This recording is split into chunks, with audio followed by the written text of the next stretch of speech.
ദൈവം മടക്കി കൊണ്ടുവരികയും ചെയ്യുന്ന ഒരവസ്ഥയെക്കുറിച്ചാണ് ഇവിടെ പറഞ്ഞിരിക്കുന്നത്. അതുകൊണ്ടാണ് ഇവിടെ പറഞ്ഞിരിക്കുന്നത്, യഹോവയെ നിന്റെ ദേശത്തെ കടാക്ഷിച്ചിരിക്കുന്നു, യാക്കോബിന്റെ പ്രവാസികളെ തിരിച്ചു വരുത്തിയിരിക്കുന്നു. പ്രവാസ ജീവിതത്തിൽ നിന്ന് മടങ്ങി വന്ന ജനത്തിന്റെ സന്തോഷവും സ്തോത്രവുമാകുന്ന സ്വരമാണ് ഈ സങ്കീർത്തനത്തിൽ വിവരിച്ചിരിക്കുന്നത്. സ്നേഹം, വിശ്വസ്തത, നീതി, സമാധാനം, ഇതെല്ലാം ഈ സങ്കീർത്തനത്തിന്റെ പ്രത്യേകതകളാണ്. ഓരോ പുത്രന്മാർക്ക് ദൈവത്തിന് നന്ദി അർപ്പിക്കാനായിട്ട് വളരെ പ്രധാനപ്പെട്ട ഒരു കാര്യമുണ്ട്. അത് വിവരിക്കാനായിട്ട് സമയമില്ല. എങ്കിലും ഞാൻ സംഖ്യാപുസ്തകം 16-ാം അധ്യായത്തിൽ പറയുകയാണ്, അവിടെ കോരഹ, ദാദാൻ, അബീഹു, ഓൻ എന്ന് പറയുന്ന നാല് പ്രമാണികൾ മോശയ്ക്കും അഹരോനും വിരോധമായി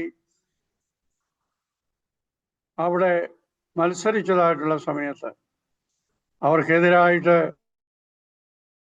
കൽപ്പിക്കുകയും ഇവരെയെല്ലാം ഭൂമി വിടർന്ന് വിഴുങ്ങിക്കളയുകയും ചെയ്ത സംഭവം സംഖ്യാപുസ്തകം 16-ാം അധ്യായത്തിൽ രേഖപ്പെടുത്തിയിട്ടുണ്ട്. എന്നാൽ അവിടെ ഒരു പ്രധാനപ്പെട്ട കാര്യം രേഖപ്പെടുത്തിയിട്ടുണ്ട്. എന്നാലോ കോരഹിന്റെ പുത്രന്മാർ മരിച്ചില്ല എന്നൊരു പ്രത്യേക സംഭവം ഇവിടെ രേഖപ്പെടുത്തിയിട്ടുണ്ട്. അതുകൊണ്ട് ദൈവത്തിന്റെ ഭയങ്കരമായ ന്യായവിധിയിൽ നിന്ന് അത്ഭുതകരമായി രക്ഷപ്പെട്ട കോരഹപുത്രന്മാർക്ക് തങ്ങളുടെ ജീവിതത്തിൽ ദൈവത്തെ സ്തുതിക്കുവാൻ, ദൈവത്തെ മഹത്വപ്പെടുത്തുവാൻ അവകാശമുണ്ട് എന്ന് ദൈവത്തിന്റെ വചനം നമ്മെ ഓർമ്മിപ്പിക്കുന്നു. ഇവിടെ പ്രത്യേകമായി പ്രവാസത്തിൽ നിന്ന് മടങ്ങി വന്നു കഴിഞ്ഞപ്പോൾ ദൈവത്തോട് അവരുടെ നന്ദി അറിയിക്കുന്ന മനോഹര 85-ാം സങ്കീർത്തനം കാണും. 3 പ്രധാനപ്പെട്ട കാര്യങ്ങൾ ഈ ഭാഗത്ത് പറയുന്നു. ഒന്ന്, അനാദിയായ, ആദിയും അന്തവുമില്ലാത്തതായുള്ള ദൈവത്തിലുള്ള ആശ്രയം. 2, ദൈവത്തിന്റെ പരമാധികാരത്തെ അംഗീകരിക്കുക. 3, ഏത് സാഹചര്യത്തിലും ദൈവത്തോടൊപ്പമായിരിക്കുക എന്നുള്ള ഒരു വലിയ അനുഭവം. ഈ 3 കാര്യങ്ങളാണ് സങ്കീർത്തനത്തിന്റെ പ്രധാനപ്പെട്ട പ്രമേയമായിട്ട് ഇവിടെ രേഖപ്പെടുത്തിയിരിക്കുന്നത്. അതുപോലെ തന്നെ ഈ സങ്കീർത്തനം നമ്മുടെ ജീവിതവുമായി എപ്രകാരം ബന്ധപ്പെട്ടിരിക്കുന്നു എന്നുള്ളതിനെ കുറിച്ച് 1-2 കാര്യങ്ങളിലൂടെ പറയാൻ ആഗ്രഹിക്കുന്നു. To lead a fervent prayer life, വളരെ ജാഗ്രതയോടുകൂടിയുള്ള ഒരു പ്രാർത്ഥനാ ജീവിതം നയിക്കുവാനായിട്ട് നമുക്ക് ആഹ്വാനം ലഭിക്കുന്നു. ആരാധനയുടെ മഹത്വത്തെക്കുറിച്ച് ഇവിടെ വർണ്ണിക്കുന്നു. ഒരു കമ്മ്യൂണിറ്റി ഔട്ട്ലുക്ക്, അതായത് ഒരുമിച്ച് ജനങ്ങളെല്ലാം കൂടെ ഒരുമിച്ച് ചേർന്ന് ഒരു വ്യക്തിപരമായ ആരാധനയല്ല, ഒരു കമ്മ്യൂണിറ്റി വർഷിപ്പിനെ കുറിച്ചാണ് ഇവിടെ പ്രധാനമായിട്ട് രേഖപ്പെടുത്തിയിരിക്കുന്നത്. ദൈവത്തോടുള്ള ആഴമായ ഒരു അഭിനിവേശം ഈ സങ്കീർത്തനത്തിന്റെ പ്രമേയമാണ്. ദൈവിക സാന്നിധ്യത്തിന്റെ അനുഭവം ദൈവജനം അനുഭവിക്കുന്നു. എ താങ്ക്ഫുൾ ഹാർട്ട്, ദൈവത്തിന്റെ സന്നിധിയിൽ അവരെ പ്രവാസത്തിൽ നിന്ന്, യാക്കോബിന്റെ പ്രവാസികളെ തിരിച്ചു വരുത്തിയിരിക്കുന്നു എന്ന് പറഞ്ഞ് ദൈവത്തിന്റെ സന്നിധിയിൽ അവരുടെ ഹൃദയാംഗം നിറഞ്ഞതായിട്ടുള്ള ഒരു സന്തോഷത്തിന്റെ, സ്തോത്രത്തിന്റെ സ്വരം അവർ അർപ്പിക്കുന്നു.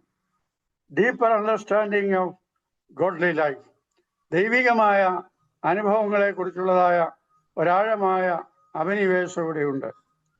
ദൈവത്തിൽ നിന്നുള്ള രക്ഷയുടെ സന്തോഷം ഈ ദൈവജനം അനുഭവിക്കുന്നു. C.H. സ്പർജൻ എന്ന് പറയുന്ന പ്രസിദ്ധനായ പ്രസംഗകൻ ഈ സങ്കീർത്തനത്തെ കുറിച്ച് 1-2 കാര്യങ്ങൾ പറഞ്ഞിട്ടുണ്ട്.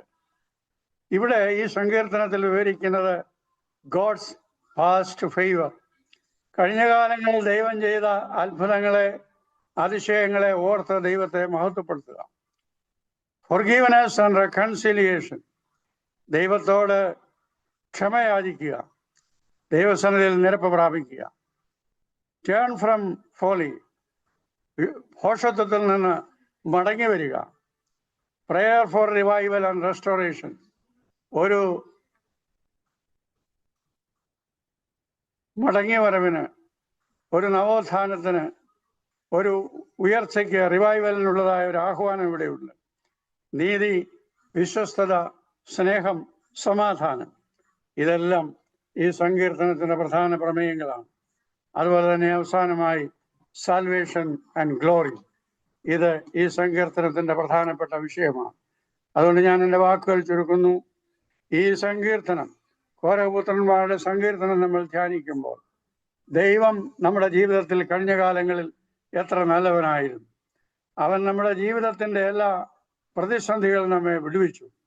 സന്തോഷവും സമാധാനവും നീതിയും സമാധാനവും വസിക്കുന്നതായുള്ള ഒരു ഭൂമിക്ക് വേണ്ടി, ഒരു ദൈവരാജ്യ അനുഭവത്തിന് വേണ്ടി നോക്കിപ്പാർക്കുന്നതായിട്ടുള്ള ജനതയുടെ ഒരു സന്തോഷവും സ്തോത്രവുമാകുന്ന സ്വരമാണ് ഈ 85-ാം സങ്കീർത്തനത്തിൽ കോരഹപുത്രന്മാർ വിവരിക്കുന്നത്. അതുകൊണ്ട് നമ്മുടെ ജീവിതത്തിൽ ഇപ്രകാരം ഒരു സന്തോഷത്തിൻ്റെ അനുഭവം, നീതിയുടെയും സമാധാനത്തിൻ്റെയും അനുഭവം ഉണ്ടാകുവാൻ ദൈവത്തോട് നമുക്ക് പ്രാർത്ഥിക്കാം. യഹോവ നന്മ നൽകുകയും ദേശം വിളതരുകയും ചെയ്യും. വിശ്വസ്തത ഭൂമിയിൽ നിന്ന് മുളയ്ക്കുന്നു, നീതി സ്വർഗത്തിൽ നിന്ന് നോക്കുന്നു. അതുകൊണ്ട് ഭൂമിയിൽ വിശ്വസ്തതയും നീതിയും സമാധാനവും ഉണ്ടാകുമ്പോൾ ദൈവം സ്വർഗത്തിൽ നിന്ന് നോക്കി നമ്മെ നയിക്കുകയും നമുക്ക് ആശ്വാസവും സമാധാനവും രക്ഷയുടെ സന്തോഷവും നൽകി നമ്മെ അനുഗ്രഹിക്കുകയും ചെയ്യുന്ന ഒരു പ്രത്യേക അനുഭവമാണ് ഈ സങ്കീർത്തനത്തിൻ്റെ പ്രത്യേകമായ പ്രമേയം.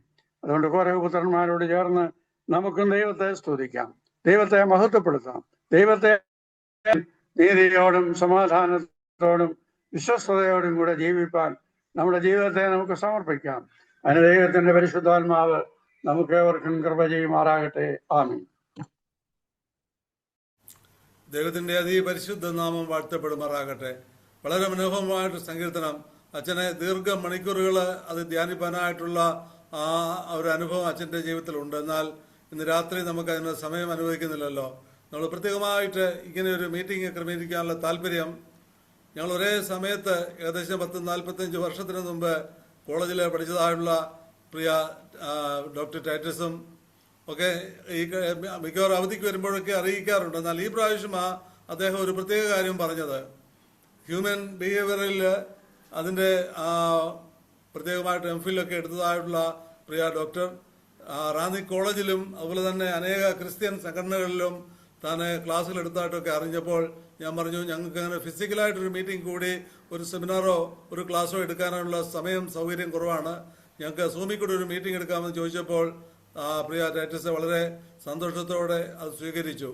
വളരെ തിരക്കേറിയതായിട്ടുള്ള ജീവിത സാഹചര്യങ്ങളുടെ നടുവിൽ ചെറിയ അവധിക്കായിട്ട് നാട്ടിൽ കടന്നു വന്നപ്പോൾ ഇങ്ങനെ ഒരു അവസരം കണ്ടെത്തി നമ്മുടെ മധ്യത്തിലായിരിക്കുന്ന പ്രിയ ടൈറ്റസ് സഹോദരനെ എത്രയും സ്നേഹത്തോടെ, എത്രയും കരുതലോടെ, എത്രയും ബഹുമാനത്തോടെ നിങ്ങളുടെ മധ്യത്തിലേക്ക് ഇൻട്രൊഡ്യൂസ് ചെയ്യുന്നു. അദ്ദേഹം തന്നെ അദ്ദേഹത്തെ കൂടുതലായിട്ട് ഇൻട്രൊഡ്യൂസ് ചെയ്യും. സമയം കൊണ്ട് നമുക്ക് അടുത്ത ഏകദേശം ഒരു 10-20 വരെ ഉള്ളതായുള്ള സമയം അദ്ദേഹത്തിന് വേണ്ടി മാറ്റിവെക്കുക. വളരെ അനുഗ്രഹിക്കപ്പെട്ടതായുള്ള ഈ ക്ലാസ് ഏറ്റവും അനുഗ്രഹത്തോടെ ചെയ്യുവാൻ തൊക്കണം പ്രിയ മകനെ ബലപ്പെടുത്തുന്നതിന് വേണ്ടി ദൈവം സഹായിക്കട്ടെ എന്നുള്ള പ്രാർത്ഥനയോടെ ഞാൻ വാക്കുകളെ ഇവിടെ ചുരുക്കുന്നു. Titus brother, now you can take over. Thank you. Can you hear me? കേൾക്കാമോ? കേൾക്കാം. Thank you. സൈമൺ അച്ഛനും ബ്രദർ രാജുവിനും ഈ പ്രയർ ഗ്രൂപ്പിൻ്റെ ഓർഗനൈസേഷനും എൻ്റെ സ്നേഹവന്ദനം. എൻ്റെ പേര് ടൈറ്റസ്.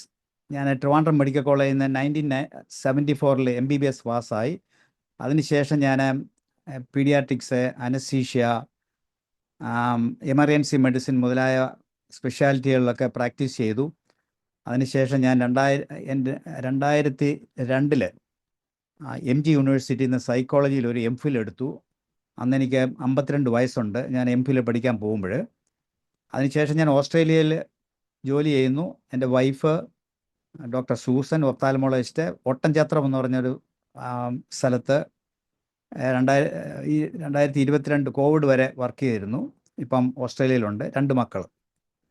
ഞാൻ കൂടുതലായിട്ട് പറയുന്നില്ല, ഞാൻ വിഷയത്തിലേക്ക് കടക്കുകയാണ്. ഞാൻ ആദ്യമേ പറയട്ടെ, ഇതൊരു തിയോളജിക്കൽ ഡിസ്കഷൻ അല്ല, കാരണം ഞാൻ അതിനുവേണ്ടി ട്രെയിൻഡ് ആയിട്ടുള്ള ആളല്ല. പക്ഷെങ്കിൽ ഞാൻ ഈ പറയുന്ന കാര്യങ്ങൾ നിങ്ങൾക്കറിയാം, we should see science through Bible and not seeing the Bible through science. ബൈബിളിലൂടെ ശാസ്ത്രത്തെ നോക്കേണ്ടത്, അല്ലാതെ ശാസ്ത്രത്തിലൂടെ അല്ല ബൈബിളിനെ നോക്കേണ്ടത്. ഇതൊരു പ്രിവെൻറ്റീവ് ഹെൽത്ത് ടോക്കാണ്. ഇത് വാസ്തവത്തിലൊരു റിലീജിയസ് ടോക്കല്ല. ഇതിനെ ഞാൻ ബേസ് ചെയ്തത് 1 കൊരിന്ത്യർ 6:19 വേഴ്സസ് ആണ്. നിങ്ങൾക്ക് ആ ടോപ്പിക് വന്നപ്പോഴേ അത് ഇട്ടിരുന്നതുകൊണ്ട് നിങ്ങൾക്ക് അറിയാമെന്ന് വിചാരിക്കുന്നു. അതിൻ്റെ സമ്മറി ഇതാണ്: നമ്മുടെ ശരീരങ്ങൾ പരിശുദ്ധാത്മാവിൻ്റെ വാസസ്ഥലമാണ്, അതിനാൽ അതിനെ ബഹുമാനിക്കേണ്ടതുണ്ട്. So that means we should take care of our self. It's a temple. ഈ നമ്മുടെ ശരീരം പരിശുദ്ധാത്മാവിൻ്റെ വാസസ്ഥലമാണ്, അതിനാൽ അതിനെ ബഹുമാനിക്കേണ്ടതുണ്ട് എന്ന് നമ്മൾ കാണുമ്പോൾ, ഈ പൗലോസ്, നമുക്കറിയാം പൗലോസ് അപ്പോസ്തലൻ ഒരു വൈദ്യനായിരുന്നില്ല, പക്ഷെങ്കിൽ അദ്ദേഹത്തിൻ്റെ അടുത്ത സഹപ്രവർത്തനായ ലൂക്കോസ് സുവിശേഷൻ ഒരു വൈദ്യനായിരുന്നു. May be he might have influenced പൗലോസ് അപ്പോസ്തലൻ.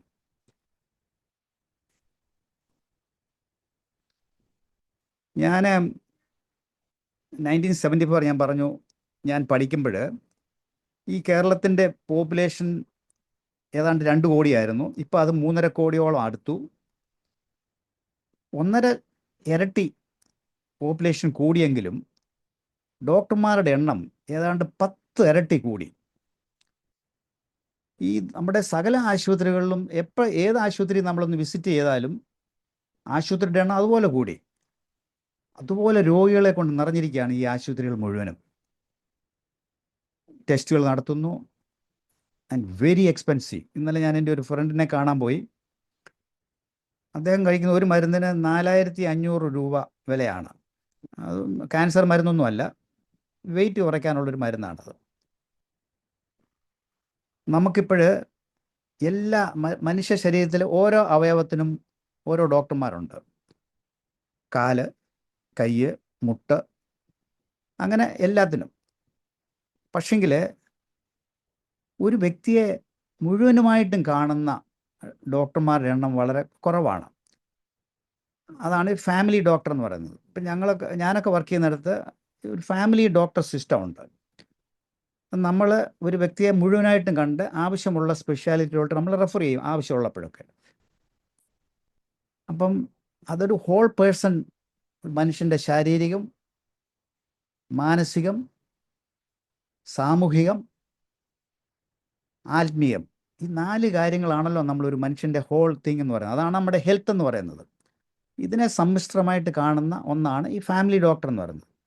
അത് ഞാനൊക്കെ അങ്ങനെ പ്രാക്ടീസ് ചെയ്യുന്ന ഒരു ഡോക്ടറാണ്. ഇവിടെ ഇന്ത്യയിലും ഈ ഫാമിലി ഡോക്ടർ സിസ്റ്റം ഇതൊക്കെ വരുന്നുണ്ട്. ഫാമിലി ഫിസിഷ്യൻസ് പല സ്ഥലങ്ങളിലുണ്ട്.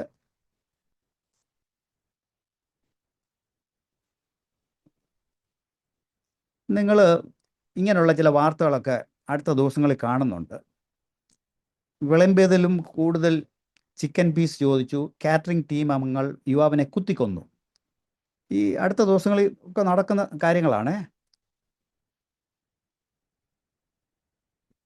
അതായത് തൃശ്ശൂർ ഒരു MDMA ഗ്യാങ്ങിനെ പിടിച്ചപ്പോൾ അതിൽ തൃശ്ശൂർ 250 സ്റ്റുഡൻസ് ലിസ്റ്റിൽ ഉണ്ട്. ഇവർക്കെല്ലാം ഈ ഡ്രഗ്സ് MDMA കൊടുക്കുന്ന ഒരു ലിസ്റ്റുണ്ട്. ഈ വാർത്തകൾ നിങ്ങൾ കണ്ടിട്ടുണ്ട്. ഈ കഴിഞ്ഞ ദിവസം നമ്മൾ കണ്ടൊരു വാർത്തയാണ്. ഒരു 19 വയസ്സുള്ള പെൺകുട്ടിയെ ഒരു മനുഷ്യൻ, അവിടെ ലവർ എന്ന് പറയുന്ന മനുഷ്യൻ കൊന്നു. ഇത് കഴിഞ്ഞ 2-3 ദിവസങ്ങളായിട്ട് കണ്ടത്. വേറൊരു വാർത്ത ഇതിനിടയ്ക്ക് വന്നു, ഈ ഇലക്ഷൻ ഇടയ്ക്കൊക്കെ വന്നു. കേരളത്തിൽ 15 മുതൽ 24 വയസ്സുള്ള ആളുകളിൽ HIV ഇൻഫെക്ഷൻ, നിങ്ങൾക്കറിയാം HIV ഇൻഫെക്ഷൻ വളരെ മാരകമായിട്ടുള്ള കാര്യമാണ്. ഏകദേശം 1200 കേസുകൾ വെച്ച് കൂടിക്കൊണ്ടിരിക്കുക ഓരോ വർഷവും കഴിഞ്ഞ 3 വർഷമായിട്ട്.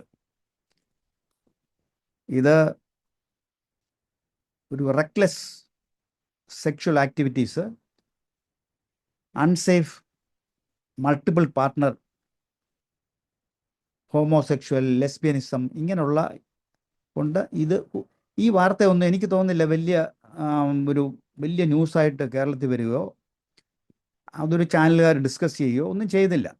ഇത് കഴിഞ്ഞ ഒരു ഹിന്ദു ന്യൂസ് പേപ്പറിൽ നിന്ന് എടുത്ത വാർത്തയാണ്. ഈ 2 ആഴ്ചയ്ക്ക് മുമ്പ് നടന്ന കാര്യമാണ്. നമ്മൾ ഇതൊക്കെ കാണുമ്പോഴേ നമ്മുടെയൊക്കെ മനസ്സിൽ പോകുന്നത്, ഇതൊരു ഓൺലൈൻ ക്ലാസ് ആയതുകൊണ്ടാണ് ഞാനത് ഫേസ് ടു ഫേസ് ആയിരുന്നെങ്കിൽ ഞാനത് ചോദിച്ചേനമായിരുന്നു. നിങ്ങൾ മനസ്സിലൊന്ന് ഓർത്താൽ മതി. നമ്മുടെയൊക്കെ മനസ്സിൽ ഈ വാർത്തകൾ വായിക്കുമ്പോൾ നമുക്ക് തോന്നും, ഈ ആൺപിള്ളേർക്കും പെൺപിള്ളേർക്കൊന്നും വേറെ പണിയൊന്നുമില്ലേ, ഇങ്ങനെ ചുമ്മാതെ വല്ലവൻ്റെ പുറകെ പോവുക, എന്നിട്ട് തല്ലിക്കൊല്ലുക. ഇതൊക്കെ കാണുമ്പോൾ ചിലരെങ്കിലും അങ്ങനെ വിചാരിക്കും.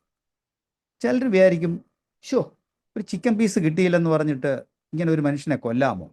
ഒന്ന് ഓർത്ത് നോക്കിക്കേ, അവൻ്റെ ശിഷ്ടാകാലം മുഴുവൻ ജയിലിൽ കിടക്കും. അതുപോലെ തന്നെ ഈ കുട്ടികൾ MDMA ഉപയോഗിക്കാൻ നമ്മൾ വിചാരിക്കും, ഷോ ഇവർ എന്തിനാണ് ഇതിങ്ങനെയൊക്കെ ചെയ്യുന്നത്? ഇവർക്ക് ഇത് അറിയില്ലേ ഇതൊരു മോശപ്പെട്ട കാര്യമാണെന്ന്. നമ്മൾ ഓർക്കണം, ഇത്രയും എഡ്യൂക്കേറ്റഡ് ആയിട്ടുള്ള കേരളത്തിൽ ഈ റാപ്പിഡ് റൈസ്, വാസ്തവത്തിൽ കേരളത്തിൽ HIV കേസുകൾ കുറവാണ്. പക്ഷെങ്കിൽ ഈ കഴിഞ്ഞ 2-3 വർഷമായിട്ട് മറ്റ് സംസ്ഥാനങ്ങളിലുള്ളതിലും കൂടുതൽ റേറ്റ് ഓഫ് കൂടുതൽ കേസുകൾ കേരളത്തിൽ വന്നു. എന്താണ് ഇതിൻ്റെയൊക്കെ കാരണങ്ങൾ? ഇങ്ങനെ പെട്ടെന്ന് ഒരാളെ ദേഷ്യം വരുമ്പം കൊല്ലുക, അല്ലെന്നൊരിക്കൽ പ്രേമം എന്തെങ്കിലും സംശയം വരുന്നുണ്ടെ തല്ലിക്കൊല്ലുക.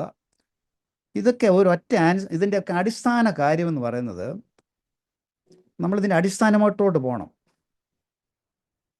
ഇതൊരു അൺഹെൽത്തി പേഴ്സണാലിറ്റി, അതായത് നന്നല്ലാത്ത വ്യക്തിത്വം, അല്ലെങ്കിൽ ഒരു വ്യക്തിത്വ പ്രശ്നം, അല്ലെങ്കിൽ ഒരു വ്യക്തിത്വ പ്രോബ്ലം. ശരിക്കും ഇതൊരു വ്യക്തിയുടെ വ്യക്തിത്വത്തിൽ ഉണ്ടാകുന്ന ചില വ്യത്യാസങ്ങളാണ്, ചില വൈകല്യങ്ങളാണ്, വ്യക്തിത്വ വൈകല്യങ്ങളാണ് വാസ്തവത്തിൽ ഇങ്ങനെയുള്ള പ്രോബ്ലംസ് ഉണ്ടാകുന്നത്. അതിൻ്റെ കൂട്ടത്തിൽ ആൽക്കഹോൾ വരാം, ഡ്രഗ്സ് വരാം.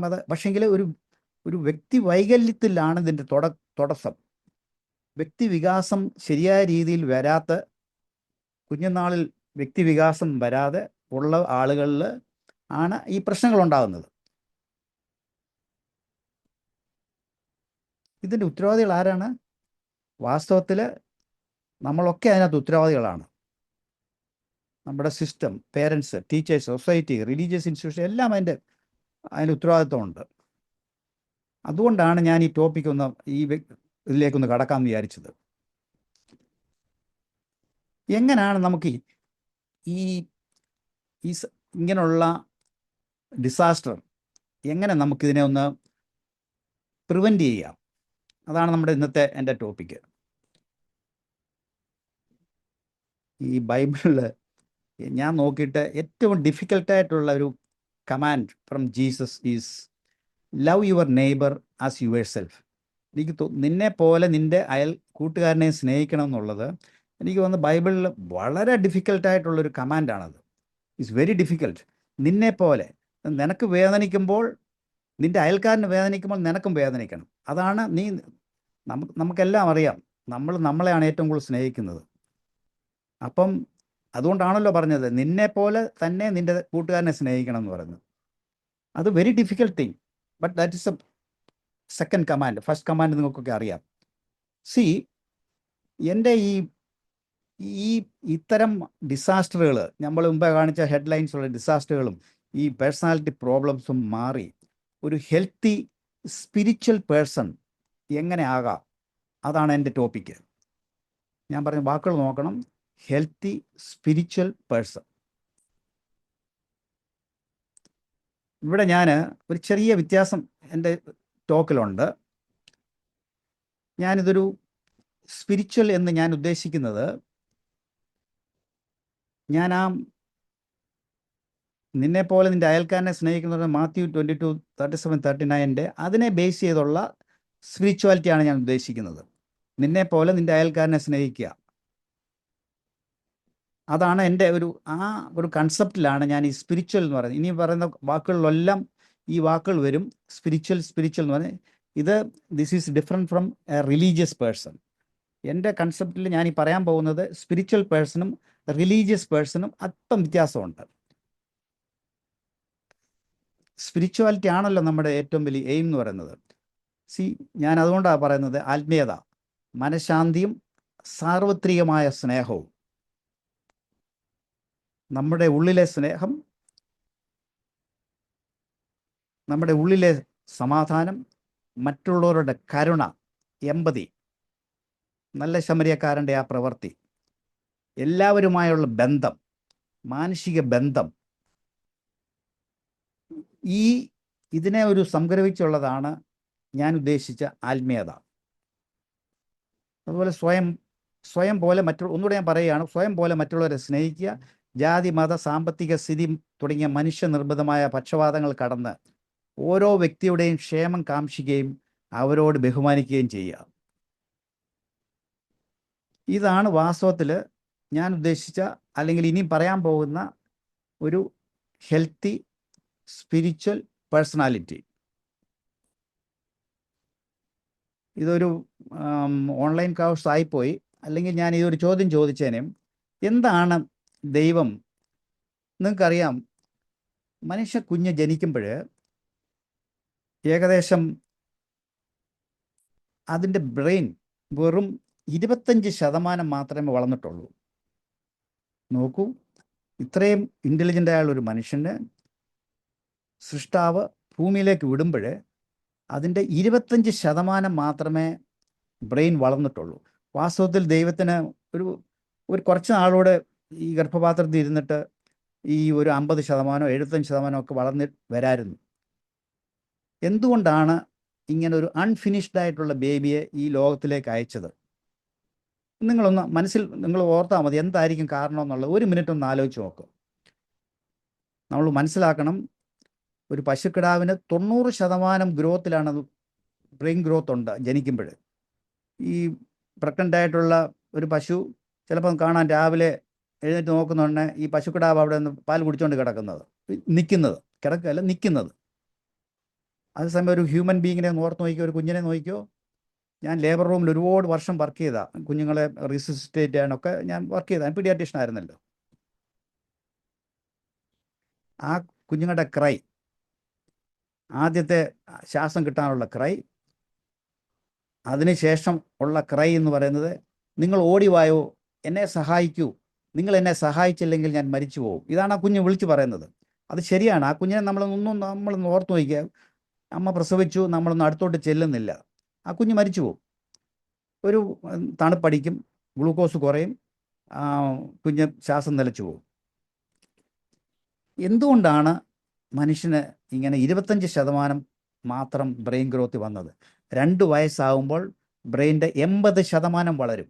ഓർത്തോണം, ജനിക്കുമ്പോൾ 25% ഉള്ളത് 2 വയസ്സാകുമ്പം 80%, ഒരു 5 വയസ്സാകുമ്പം ഓൾമോസ്റ്റ് മുഴുവൻ ബ്രെയിൻ്റെ ഫോം ചെയ്ത് കഴിഞ്ഞു. പിന്നെ അതിൻ്റെ കുറച്ച് ഡെവലപ്മെൻറ്റ്സ് മാത്രമേ ഉള്ളൂ.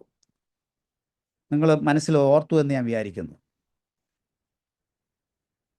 ഞാൻ കഴിഞ്ഞ ആഴ്ച റാന്നി കോളേജിൽ, ഞാൻ പഠിച്ച കോളേജിൽ, ഈ UGC, അതായത് ഈ എല്ലാ കോളേജുകളിലും കുട്ടികളിൽ ലൈഫ് സ്കിൽസ് പഠിപ്പിക്കണമെന്ന് പറഞ്ഞു. ജീവിത കഴിവുകൾ, അതൊരു പുതിയ സിലബസ് ആയിട്ടും ഇപ്പം തുടങ്ങിയിരിക്കുകയാണ്.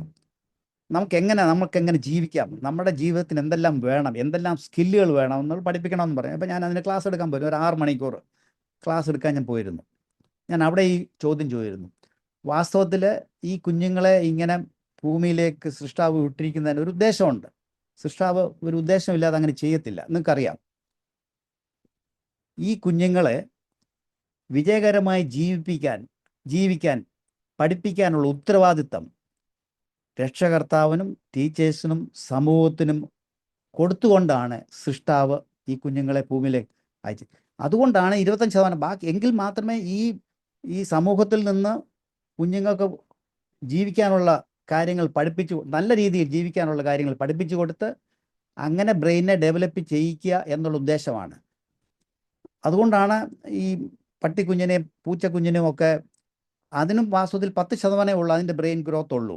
അതുകൊണ്ടാണ് നമുക്ക് പട്ടിക്കുഞ്ഞിനെയും പൂച്ചക്കുഞ്ഞിനെയും ഒക്കെ ട്രെയിൻ ചെയ്യിക്കാൻ പറ്റുന്നത്. പക്ഷെ ഒരു പശുവിനെ നമുക്ക് ട്രെയിൻ ചെയ്യാൻ പറ്റത്തില്ല. 90% വളർന്നു കഴിഞ്ഞു. അപ്പം ഞാൻ പറഞ്ഞു വരുന്നത് നിങ്ങൾക്ക് മനസ്സിലാവുന്നുണ്ടെന്ന് വിചാരിക്കുന്നു. ഞാൻ പറഞ്ഞു വരുന്നത്, നമ്മളിലൊരു ഭീമാകരമായ ഉത്തരവാദിത്വം ഏൽപ്പിച്ചിട്ടാണ് ഈ ദൈവം തമ്പുരാൻ ഈ മനുഷ്യ കുഞ്ഞിനെ ഈ ലോകത്തിലേക്ക് അയച്ചിരിക്കുന്നത്. ലൈഫ് സ്കിൽസ്, അതിൻ്റെ ഉത്തരവാദിത്വം. ഇത് കുഞ്ഞുങ്ങൾ ആരെങ്കിലും വഴിതെറ്റി പോകുന്നുണ്ടെങ്കിൽ ഇറ്റ്സ് അവർ റെസ്പോൺസിബിലിറ്റി. നമ്മൾ അവർക്ക് വേണ്ടുന്ന സാഹചര്യങ്ങൾ ഒരുക്കി കൊടുക്കുക എന്നുള്ളതാണ്.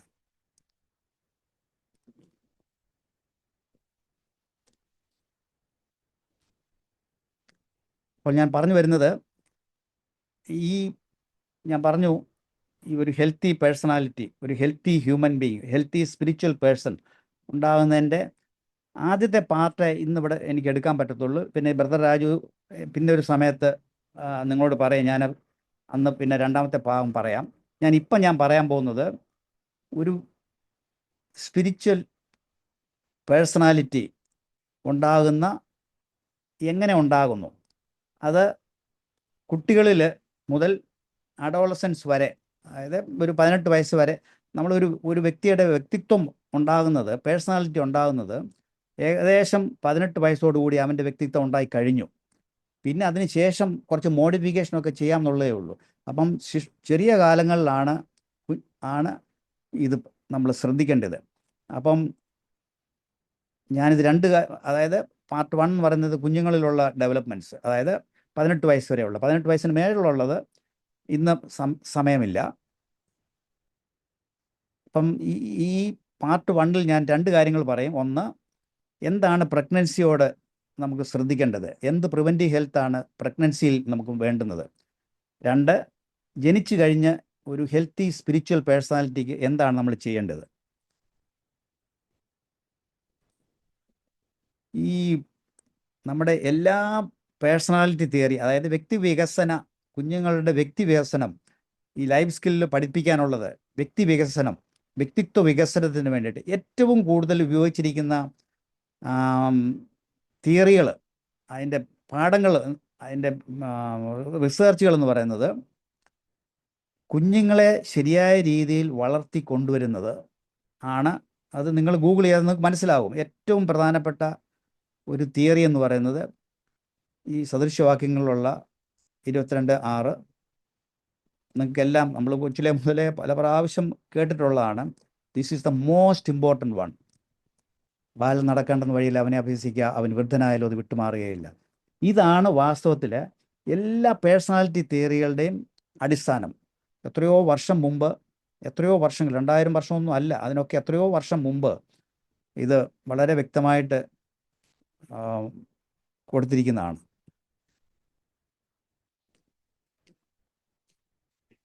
ഞാൻ പറഞ്ഞു 25% കുഞ്ഞുങ്ങളിലുള്ളൂ എന്ന്, ബ്രെയിൻ ഡെവലപ്പ് ചെയ്തിട്ടുള്ളൂ. ഈ ബ്രെയിൻ ഒരു പ്രത്യേകതയുണ്ട്. നമുക്ക് ഈ ബ്രെയിനിനെ മോൾഡ് ചെയ്യാം. That is called the plasticity of the brain. Brain ഒരുതരം പ്ലാസ്റ്റിക് പോലെ, നമുക്കതിനെ ചുറ്റി പറ്റി ഒക്കെ എടുക്കാൻ പറ്റും. അത് ഏറ്റവും കൂടുതൽ മൗൾഡ് ചെയ്യാൻ പറ്റുന്നത് വെൻ ദേ ആർ യങ്. അപ്പം നമ്മൾ ഈ കുഞ്ഞുങ്ങളുടെ മുമ്പിൽ വെച്ച് നടത്തുന്ന ഓരോ സംവാദവും പ്രതികരണവും ശിക്ഷണവും പ്രശംസയും ഒക്കെ കുഞ്ഞുങ്ങളുടെ ബ്രെയിനിൽ ഒരു മാപ്പ് ഉണ്ടാക്കും. ഇത് വലുതാകുമ്പോൾ ഈ കുഞ്ഞുങ്ങൾ ഈ കണ്ടുപഠിച്ച മാതൃക, കേട്ടു വിശ്വസിച്ചത്, ഇതൊക്കെ അവൻ്റെ ജീവിതത്തിൽ അവൻ ചെയ്യും, ആ കുട്ടി ചെയ്യും. അത് because the brain is plastic. ഇത് നമ്മൾ ചെറിയ പ്രായത്തിൽ നമ്മൾ വളരെ കണക്കുകൂട്ടി കാൽക്കുലേറ്റ് ചെയ്ത് മുമ്പോട്ട് നീങ്ങേണ്ട ഒരു കാര്യമാണ്.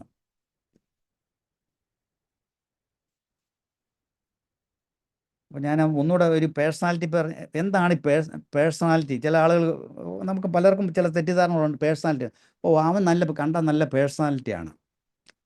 അതല്ല പേഴ്സണാലിറ്റി എന്ന് പറയുന്നത്. അത് ഒരു ഫാക്ടറാണ്. ഒരു വ്യക്തിത്വം എന്ന് പറയുന്നത് ആ ആളിൻ്റെ ആകെ കൂടിയുള്ളൊരു സ്വഭാവമാണ്. It's A sum total of what you are. ആ വ്യക്തിയുടെ ആകെ സ്വഭാവത്തിൻ്റെ ഒരു കൂട്ടായ്മ. അതിനകത്ത് അവൻ്റെ ഫിസിക്കൽ ഫാക്ടറുണ്ട്, ഇമോഷണൽ ഫാക്ടറുണ്ട്, സോഷ്യൽ ഫാക്ടറുണ്ട്, സ്പിരിച്വൽ ഫാക്ടറുണ്ട്.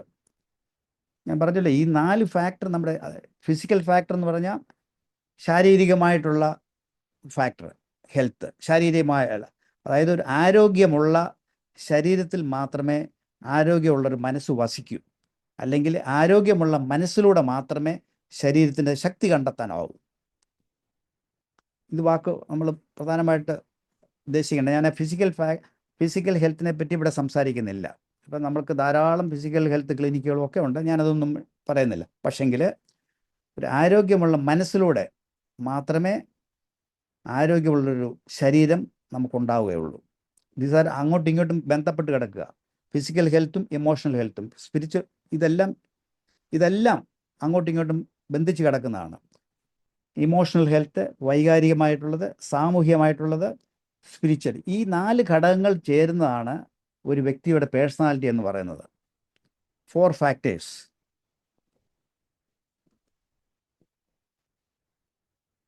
അപ്പം ഞാൻ ഒന്നുകൂടെ പറയുകയാണ്, ഞാൻ പ്രഗ്നൻസിയെ പറ്റി പറയും. കുറഞ്ഞ സമയം കൊണ്ട് ഞാൻ ഈ ചൈൽഡ്ഹുഡും അഡോളസൻസിനെ പറ്റി പറയും.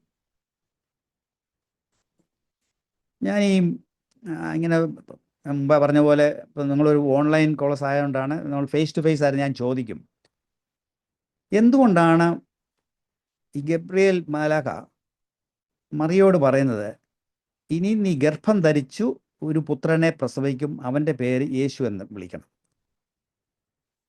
See, you will conceive in your womb. You will.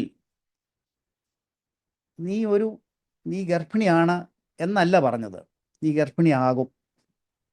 എന്തിനാ അങ്ങനെ പറഞ്ഞത്? അതിന് എന്തെങ്കിലും ഒരു ഉദ്ദേശം ഉണ്ടാവുമല്ലോ. This is for the preparation of Mary. അതായത് ഫിസിക്കൽ, ഇമോഷണൽ, സോഷ്യൽ, സ്പിരിച്വൽ, ഇങ്ങനെ നമ്മളെ പ്രിപ്പയർ ചെയ്തതിന് ശേഷം വേണം നമ്മളിലേക്ക് നമ്മൾ കൺസീവ് ചെയ്യാനായിട്ട്. അതാണ് നമ്മളെ പഠിപ്പിക്കുന്ന ഒരു പാഠം.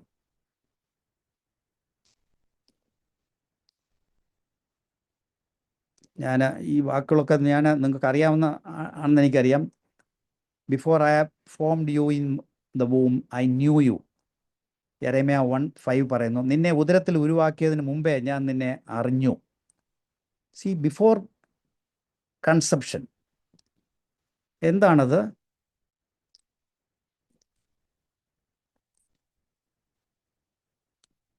നമ്മൾ പണ്ടൊക്കെ ഐ ആം 72 now. പണ്ടൊക്കെ കൊച്ചിലെ നമ്മൾ ഈ കപ്പ, ചേന ഇതൊക്കെ നമ്മൾ നടുമ്പോൾ ആദ്യം ഇങ്ങനെ ഞങ്ങളുടെ അപ്പച്ചൻ ഇങ്ങനെ ഈ വിത്തൊക്കെ ഇങ്ങനെ സെലക്ട് ചെയ്ത് വെക്കും. ഇത് നമുക്ക് നടണം എന്ന് മാറ്റി വെക്കും. അതിനുശേഷം നിലമൊക്കെ ഒന്ന് വൃത്തിയാക്കി കുറച്ച് വളമൊക്കെ ഇട്ടിട്ട് എല്ലാം നിലം വൃത്തിയായതിന് ശേഷമാണ് നമ്മൾ കൊണ്ടുവന്ന് ഈ വിത്ത് കൊണ്ടുവന്ന് കപ്പയോ ചേമ്പോ കൊണ്ടുവന്ന് ഇടുന്നത്. ഇതിന് ഉദ്ദേശമുണ്ട്. ഈ selection of seed is very important. The selection of the sperm and ovary, sperm and the egg is very important. ഞാൻ പറഞ്ഞു, ഈ വിത്ത് നമ്മൾ സെലക്ട് ചെയ്യുമ്പോൾ നല്ല വിത്ത് നമ്മൾ വിതയ്ക്കും. നല്ല സ്ഥലത്ത് വിതച്ച് നല്ല വളം ഇട്ട് കൊടുത്ത് അത് വളർന്നു വന്ന് അത് ഫലം കായ്ക്കും. ഇപ്പോഴത്തെ സയൻസ് പറയുന്നത് കുറേ തലമുറകൾ മുമ്പ് പോലുമുള്ള ചില മാനസിക സംഘർഷത്തിൻ്റെ പരിണിത ഫലങ്ങൾ അടുത്ത തലമുറ വരെ അത് നീണ്ടു നിൽക്കും. ഇൻ്റർ ജനറേഷണൽ ട്രാൻസ്മിഷൻ എന്നാണ് ഞാൻ പറയുന്നത്. ഇൻ്റർ ജനറേഷണൽ ട്രാൻസ്മിഷൻ. അതുപോലെ ഞാൻ പറഞ്ഞ ഈ എഗ്ഗും സ്പേം നമ്മൾ സെലക്ട് ചെയ്യുന്നത്, നമ്മൾ മനസ്സിലാക്കണം, ഇന്നൊരു സ്ത്രീ ഗർഭിണിയാണോ എന്ന് വിചാരിക്കുക. ആ ഗർഭസ്ഥ ശിശുവിന് ഒരു പെൺകുട്ടിയാണെന്ന് വിചാരിക്കുക. ആ ഗർഭസ്ഥ ശിശു പെൺകുട്ടിയാണ്. ആ പെൺകുട്ടിയിൽ അവിടെ ഓവറിയിൽ എഗ്ഗ് ഫോം ചെയ്യും. നിങ്ങൾക്കറിയാം, എഗ്ഗാണ് അത് പിന്നെ സ്പേമുമായിട്ട് ചേരുന്നത് ലേറ്റർ. വാസ്തവത്തിൽ ഒരു അമ്മ ഗർഭിണിയായിരിക്കുമ്പോഴേ ആ അമ്മയുടെ ഗർഭത്തിൽ ഒരു പെൺകുഞ്ഞാണെങ്കിൽ ആ കുഞ്ഞ് ഓൾറെഡി അടുത്ത ജനറേഷനുള്ള എഗ്ഗ് ആ ഫീറ്റസിൽ, ആ ഭ്രൂണത്തിലുണ്ട്.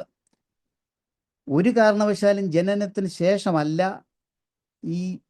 ഈ സ്ത്രീകളിൽ എഗ്ഗ് ഉണ്ടാകുന്നത്. എഗ്ഗ് ഡെവലപ്പ് ചെയ്യത്തേ ഉള്ളൂ ജനിച്ചതിന് ശേഷം. എഗ്ഗ് ഒരു ഗർഭസ്ഥ ശിശുവിൽ തന്നെയാണ് എഗ്ഗ് ഉണ്ടാകുന്നത്. അതായത് ഒരമ്മ എപ്പോഴും അതിൻ്റെ അടുത്ത ജനറേഷൻ മാത്രമല്ല, ആ കുട്ടിയുടെ പോലും റെസ്പോൺസിബിൾ ആണ്. നിങ്ങൾ ഓർക്കണം, എത്ര നമ്മൾ ശ്രദ്ധിക്കേണ്ടതാണെന്ന് ഓർത്തു. ഈ ഗർഭകാലം എന്ന് പറയുന്നത് പെൺകുട്ടി ആവുമ്പോൾ ആ കുട്ടിയുടെ മാത്രമല്ല, ആ കുട്ടിയുടെ പോലും ഈ അമ്മ റെസ്പോൺസിബിൾ ആണ്. Grand mother is responsible.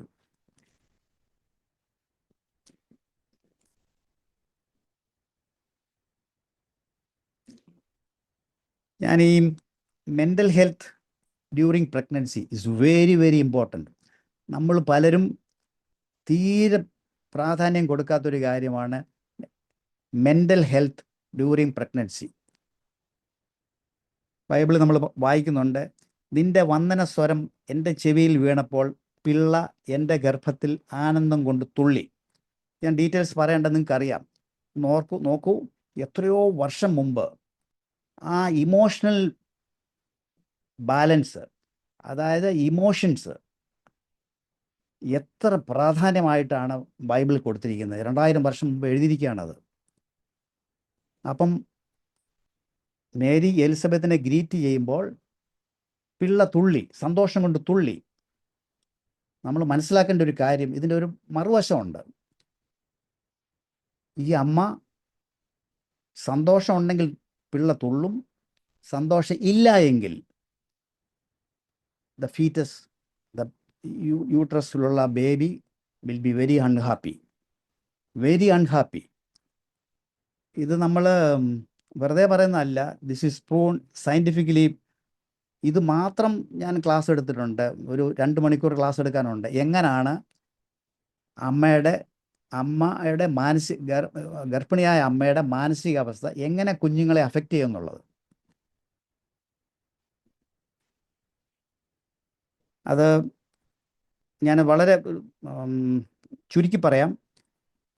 ഗർഭിണിയായ അമ്മ ഒരു സമ്മർദ്ദത്തിലായാൽ, ഒരു സ്ട്രെസ്ഫുൾ സിറ്റുവേഷനിലായാൽ അമ്മയിൽ സ്ട്രെസ് ഹോർമോൺ ഉണ്ടാവും, കോർട്ടിസോൾ എന്ന് പറയുന്നൊരു ഹോർമോൺ ഉണ്ടാവും. ഇത് അമ്മയുടെ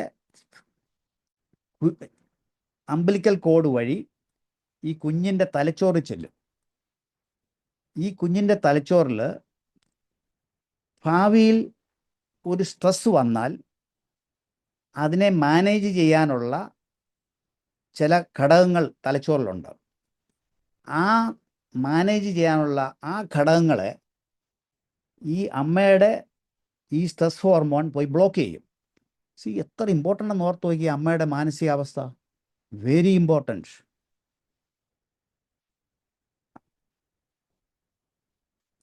സോ ഒരമ്മയുടെ ഫിസിക്കൽ ഹെൽത്തും അത് എല്ലാവരും ചെയ്യുന്നുണ്ട്. ഫിസിക്കൽ ഹെൽത്ത്, ആൻറ്റിനേറ്റൽ കെയർ ഒക്കെ ആളുകളൊക്കെ ചെയ്യുന്നുണ്ട്, അതിനൊന്നും ഞാൻ പറയുന്നില്ല. ഇമോഷണൽ വെൽബീയിങ്, മാനസികമായിട്ടുള്ള ഒരു വെൽബീയിങ്, സോഷ്യൽ സപ്പോർട്ട്, ചുറ്റുപാടുമുള്ള ആളുകളുടെ സപ്പോർട്ട് ആൻഡ് സ്പിരിച്വൽ അറ്റ്മോസ്ഫിയർ. ഈ കുഞ്ഞിൻ്റെ ബ്രെയിനെ, അതിൻ്റെ ശരീരത്തെ, അതിൻ്റെ പിൽക്കാലത്തെ വ്യക്തിത്വത്തെ അത് അഫക്റ്റ് ചെയ്യും. ഇത് യൂട്രസ് എന്ന് പറയുന്നത് വെറും ഒരു ബയോളജിക്കൽ സ്പേസ് മാത്രമല്ല, അതൊരു ആദ്യത്തെ ക്ലാസ് റൂമാണ്. സ്നേഹത്തിൻ്റെയും സെക്യൂരിറ്റിയുടെയും ഒരു ക്ലാസ് റൂമാണ്. അതാണ് നമ്മൾ ഈ കുഞ്ഞുങ്ങളെ കൊടുക്കുന്നത്. ഇതിനുള്ള ശാസ്ത്രീയ തെളിവുകൾ ധാരാളമുണ്ട്. ഇത് തന്നെ അതിൻ്റെ ഓപ്പോസിറ്റ് വരും. ഈ അമ്മയിലുള്ള ഡിപ്രഷൻ, ട്രോമ, സമ്മർദ്ദങ്ങൾ, ഇതെല്ലാം ഈ കുഞ്ഞുങ്ങളുടെ ബ്രെയിൻ സർക്യൂട്ട് ഫോം ചെയ്യുന്നത് വളരെ വ്യത്യസ്തമായി പോകും. നമ്മൾ ഈ കുറേ കഴിയുമ്പോൾ ഈ കുഞ്ഞുങ്ങൾ ഒരു 16 വയസ്സ് 15 വയസ്സാകുമ്പോൾ അബ്നോർമലായിട്ട് ബിഹേവിയറായിട്ട് പ്രവർത്തിക്കുമ്പോൾ നമ്മൾ ഓർത്തോണം, നമുക്കും അതിനകത്തൊരു റെസ്പോൺസിബിലിറ്റി ഇല്ലേ? സോ ഗർഭകാലത്ത് അമ്മയുടെ മാനസിക സുഖം എന്ന് പറയുന്നത് വെരി വെരി ഇമ്പോർട്ടൻറ്റ്. ഒന്നും നിങ്ങളത് എൻ്റെ ഇതിൽ നിന്നും കേട്ടില്ലെങ്കിലും ഇതൊരു പ്രധാനപ്പെട്ട ഒരു വാക്കാണ്. അമ്മയുടെ ഗർഭകാലത്ത് അമ്മയുടെ മാനസിക സുഖം പിൽക്കാലങ്ങളിൽ ഈ കുഞ്ഞുങ്ങളിലുണ്ടാകുന്ന നെർവ് നെറ്റ്വർക്കിങ്ങിന് വെരി വെരി ഇമ്പോർട്ടൻറ്റ്. പ്രഗ്നൻസി കഴിഞ്ഞു, ഇനിയും കുഞ്ഞുങ്ങളുടെ ബർത്ത്, ചൈൽഡ്ഹുഡ്, അഡോൾസൻസ്, അത് ഞാൻ ഓടിച്ചു പോകാം. ഒരു കുഞ്ഞിൻ്റെ, ഒരു മനുഷ്യജീവിയുടെ, ജനിച്ചു കഴിഞ്ഞ് ഒരു മനുഷ്യജീവിയുടെ ഏറ്റവും സ്ട്രെസ്ഫുൾ ആയിട്ടുള്ള സിറ്റുവേഷൻ എന്ന് പറയുന്നത്, ഏറ്റവും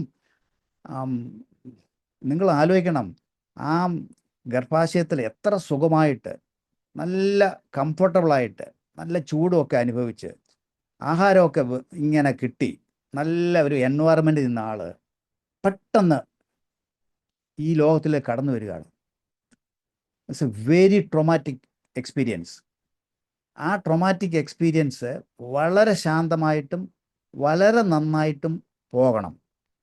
ഇറ്റ്സ് വെരി ഇമ്പോർട്ടൻറ്റ്. ഈ ആദ്യത്തെ കരച്ചിലെന്ന് പറയുന്നത് ഞാൻ പറഞ്ഞു, എയർ കിട്ടാനും അതുപോലെ ഒരു ഹെൽപ്പിന് വേണ്ടിയുള്ള ഒരു കോളാണത്. ജനിച്ചു കഴിഞ്ഞു, ജനനം ഏറ്റവും പ്രധാനപ്പെട്ടത്. അത് കഴിഞ്ഞ് ആ കുഞ്ഞിൻ്റെ സ്വഭാവ രൂപീകരണത്തിൽ ഏറ്റവും പ്രധാനപ്പെട്ട സമയം first 15 days, very important. First 15 days. പണ്ടത്തെ കാലത്തൊക്കെ കുറേ വർഷങ്ങൾക്ക് മുമ്പേ ചില സ്ഥലങ്ങളിലൊക്കെ ആദ്യത്തെ 15 ദിവസം അമ്മയെ കെയർ ചെയ്യുന്നവർ മാത്രമേ ഉണ്ടാവുള്ളൂ. കാരണം മറ്റ് ശല്യങ്ങൾ ഉണ്ടാകാതിരിക്കാനും ഈ അമ്മയ്ക്ക് ഈ കുഞ്ഞിനോട് ഏറ്റവും കൂടുതൽ അടുത്തിരിക്കാനും കുഞ്ഞിനോടുള്ള അമ്മയുടെ ടോക്ക്, അത് ഞാൻ ക്ലാസ് ഇത് മാത്രം ഒരു ടോപ്പിക്കാണ്. ഒരു ഒറ്റ ഉദാഹരണം ഞാൻ പറയാം. നമ്മളൊരു 2 ദിവസം പ്രായമുള്ളൊരു കുഞ്ഞ്, അമ്മ ഈവൻ ടോയ്ലറ്റിലോട്ട് പോകുമ്പോൾ പോലും അമ്മ should talk to the baby. മോളെ അമ്മ ഇപ്പം വരാം കേട്ടോ, അമ്മ ടോയ്ലറ്റ് വരെ പോയിട്ട് വരാം. She should tell. That is called ആ ബേബി ടോക്ക് നമ്മൾ ചെയ്യണം. Baby talk, baby touch and mum's milk, 3 കാര്യങ്ങൾ.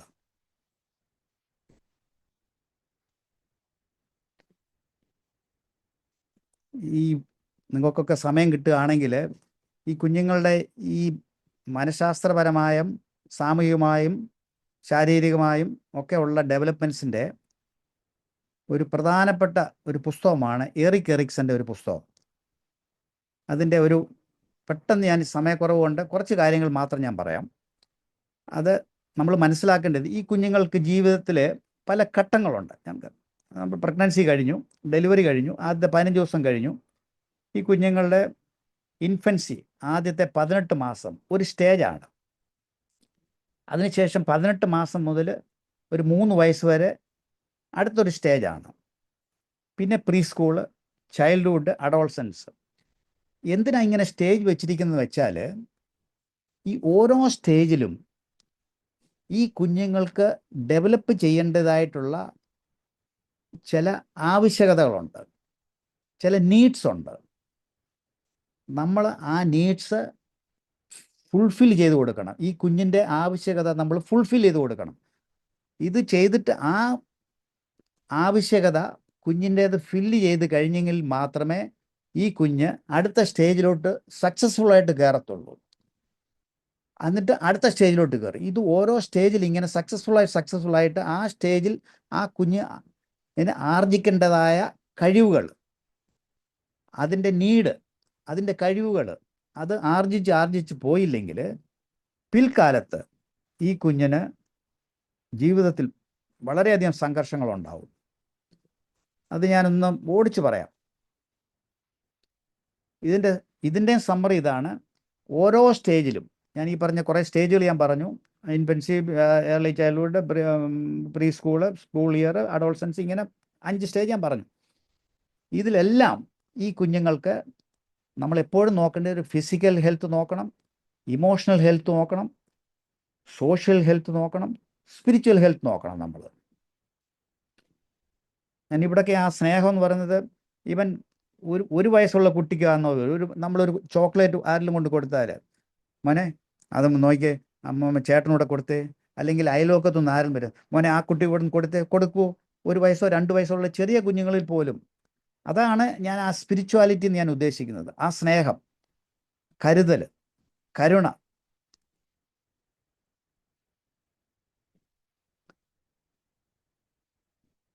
ഞാൻ മുമ്പേ പറഞ്ഞ പോലെ 1.5 വയസ്സ് വരെയുള്ള സമയത്ത് കുഞ്ഞിന് ഏറ്റവും കൂടുതൽ ആവശ്യം കുഞ്ഞിന് വേണ്ടുന്നത് സുരക്ഷ. ഞാൻ പറഞ്ഞല്ലോ, അമ്മ ഈ കൊച്ചു കുഞ്ഞിനെ ബാത്റൂമിലോട്ട് പോകുമ്പം പോലും, അല്ലെങ്കിൽ ഒരു ശബ്ദം കേട്ടു, പെട്ടെന്ന് അവിടെ ഒരു പാത്രം വീണു, ഈ കുഞ്ഞ് ഞെട്ട്. നമുക്കറിയാം, ഈ കൊച്ചു കുഞ്ഞുങ്ങൾ, ഈ 2 മാസം 3 മാസമുള്ള കുഞ്ഞുങ്ങൾ പെട്ടെന്ന് ഞെട്ടും. അപ്പം അമ്മ പറഞ്ഞാൽ മതി വളരെ ശാന്തമായിട്ട്, അയ്യോ മോനെ പേടിച്ചു പോയി അല്ലേ, അതേ അവിടെ ഒരു പാത്രം വീണതാ എന്ന അമ്മ ആ സ്വരത്തിൽ പറയുമ്പോൾ ഈ 10 മാസം ഗർഭപാത്രത്തിൽ കിടന്ന കുഞ്ഞിനത് മനസ്സിലാവും. അത് നമ്മൾ മനസ്സിലാകണം, അത് കുഞ്ഞിന് മനസ്സിലാവും. ആ അമ്മയുടെ ടോണ് അതൊക്കെ ഈ കുഞ്ഞിന് കേൾക്കാം. ഇതിപ്പം ദേഷ്യപ്പെടുന്ന ഒരു അമ്മയാണെന്നൊരിക്കലും അതായിരിക്കും കുഞ്ഞിന് കിട്ടുന്നത്. അത് നമ്മൾ മനസ്സിലാക്കണം. അത് ഞാൻ ഉദ്ദേശിക്കുന്നത് ഒരു നോർമൽ ഹെൽത്തി മദറിൻ്റെ കാര്യമാണ് ഞാൻ ഈ പറയുന്നത്. ഒരു normal healthy mother, pregnant mother ഒരു കുഞ്ഞിനെ ജനിച്ച് കഴിയുമ്പോൾ, ഒരു പ്രസവിച്ച് കഴിയുമ്പോൾ ഇങ്ങനെ ഒരു പാത്രം തട്ടി വീണുമ്പോൾ അതാണ് സുരക്ഷ. അതുപോലെ തന്നെ കുഞ്ഞ് കിടന്ന് ഭയങ്കര വിശക്കുന്നു പറഞ്ഞാൽ കരയുന്നു, അല്ലെങ്കിൽ മൂത്രം ഒഴിച്ച് കഴിഞ്ഞിട്ട് കരയുന്നു, അല്ലെന്നൊരിക്കൽ തണുപ്പവും കരയുന്നു. പെട്ടെന്ന് അമ്മ അടുത്ത് വന്ന് ആ കുഞ്ഞിനെ നോക്കുമ്പോൾ ദ കുഞ്ഞ് വിൽ ഫീൽ സെക്യൂരിറ്റി, സ്നേഹം, വിശ്വാസം. ഈ 3 കാര്യങ്ങൾ ഈ വാസ്തവത്തിൽ നമ്മൾ ചിന്തിക്കാവുന്നതിലും അപ്പുറമായിട്ട് ഈ കുഞ്ഞുങ്ങൾ ഉണ്ടാവും. അതായത് ഞാൻ കരഞ്ഞാൽ അമ്മ വിളിക്കാം, അമ്മ വരും. ഈ നമ്മൾ ഒരു 6 മാസമുള്ള കുഞ്ഞൊക്കെ കിടന്ന് കരയുകയൊക്കെ ചെയ്യുന്നുണ്ട്, ചുമ്മാ കിടന്ന് കീറാതെ ഇപ്പോഴല്ലേ പാല് കുടിച്ചത്. You should never say like that. You should never say like that. നമ്മുടെ ടോൺ കുഞ്ഞിന് പെട്ടെന്ന് മനസ്സിലാവും. നമ്മൾ വിചാരിക്കും ഈ കുഞ്ഞിനൊന്നും അറിയില്ല എന്ന്. നമ്മൾ ഈ കുഞ്ഞിനോടൊക്കെ കഥയൊക്കെ പറഞ്ഞു കൊടുക്കുന്നത് എന്തിനാ? ഈ കൊച്ചു കുഞ്ഞുങ്ങളോട് നമ്മൾ കഥ പറഞ്ഞു കൊടുക്കുന്നത് നമ്മുടെ ആ ടോൺ, ആ കുഞ്ഞിന് നമ്മളിലുള്ള വിശ്വാസം അത് വർദ്ധിപ്പിക്കുക ചെയ്യുന്നത്. സോ ഈ 1.5 വയസ്സിലാണ്, ഈ 1.5 വയസ്സിന് മുമ്പ്, അതായത് ജനിച്ചു കഴിഞ്ഞിട്ട് ഒരു 1-ാം മാസം മുതൽ 1.5 വയസ്സ് വരെയുള്ള കാലഘട്ടത്തിലാണ് സുരക്ഷ, സ്നേഹം, വിശ്വാസം. ഇതാണ് ഓർത്ത് നോക്കുക. ഇതല്ലേ നമ്മുടെ ജീവിതത്തിൻ്റെ അടിസ്ഥാനം എന്ന് പറയുന്നത്. If I feel secure, if I feel loud, if I get trust, ഞാനത് പിന്നെ കാണിക്കും. എനിക്കിതൊന്നും കിട്ടിയിട്ടില്ലെങ്കിൽ, എനിക്ക് സ്നേഹമോ എനിക്ക് എന്നേലൊരു വിശ്വാസമോ കിട്ടിയിട്ടില്ലെങ്കിൽ ഞാനത് ആർക്കും എൻ്റെ ശിഷ്ടകാലത്ത് ഞാൻ കൊടുക്കത്തില്ല. എനിക്ക് കിട്ടിയതല്ല എനിക്ക് കൊടുക്കാൻ പറ്റത്തുള്ളൂ. എനിക്കുള്ളതല്ല വേറെ കൊടുക്കാൻ പറ്റത്തുള്ളൂ. എൻ്റെ കയ്യിൽ 1 രൂപ ഉണ്ടെങ്കിലല്ല എനിക്ക് 1 രൂപ വേറെ കൊടുക്കാൻ പറ്റത്തുള്ളൂ. എൻ്റെ കയ്യിൽ സ്നേഹം ഉണ്ടെങ്കിൽ എനിക്ക് സ്നേഹം കൊടുക്കാൻ പറ്റത്തുള്ളൂ. അപ്പോൾ എനിക്ക് സുരക്ഷ, സ്നേഹം, വിശ്വാസം കിട്ടിയില്ല എങ്കിൽ പിൽക്കാലങ്ങളിൽ ഈ കുഞ്ഞിന് ട്രസ്റ്റ് എന്ന് പറയുന്ന ഒരു ക്വാളിറ്റിക്ക് പകരം നമുക്ക് ഡെവലപ്പ് ചെയ്യേണ്ട ഒരു ക്വാളിറ്റിയാണ് ട്രസ്റ്റ്, വിശ്വാസം. അത് മോസ്റ്റ് ഇമ്പോർട്ടൻ്റ് തിങ് ഈസ് വിശ്വാസം. അത് കിട്ടുന്നില്ല എങ്കിൽ ഈ കുഞ്ഞിന് എപ്പോഴും ഒരു മിസ്ട്രസ്റ്റ് ആയിരിക്കും, എപ്പോഴും ജനിച്ചു കഴിയുമ്പോൾ. ഇത് നമ്മൾ 1.5 വയസ്സുകൊണ്ട് ഈ കുഞ്ഞുങ്ങൾ ഉണ്ടാകണം. കാരണം ഇത് കഴിഞ്ഞാൽ പിന്നെ അടുത്ത വേറെ കാര്യങ്ങളാണ് ഉണ്ടാകേണ്ടത്. അപ്പം അതിനു മുമ്പേ ഇത് കിട്ടിയില്ലെങ്കിൽ ഇതവിടെ കിടക്കും.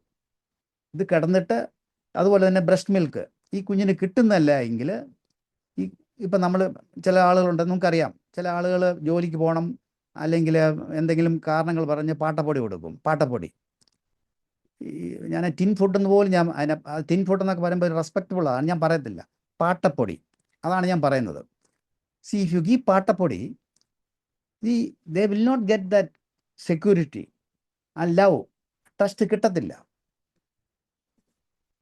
ഞാൻ എപ്പോഴും പറയും, the breast milk is formed not from the breast, it's from the brain.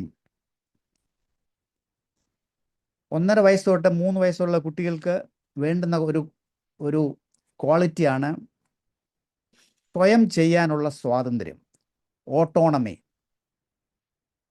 ഇത് ഈ കുഞ്ഞുങ്ങൾ, ഞാൻ പറഞ്ഞു 1.5 വയസ്സ് മുതൽ 3 വയസ്സ് വരെ കുഞ്ഞുങ്ങളിൽ ഉണ്ടാകേണ്ട കുഞ്ഞുങ്ങളുടെ ഒരു നീഡാണ്. കുഞ്ഞുങ്ങളിലൊരു ഓട്ടോണമി ഉണ്ടാകാനായിട്ടുള്ള പേരൻസ് ചെയ്തു കൊടുക്കേണ്ടതായ കാര്യങ്ങൾ.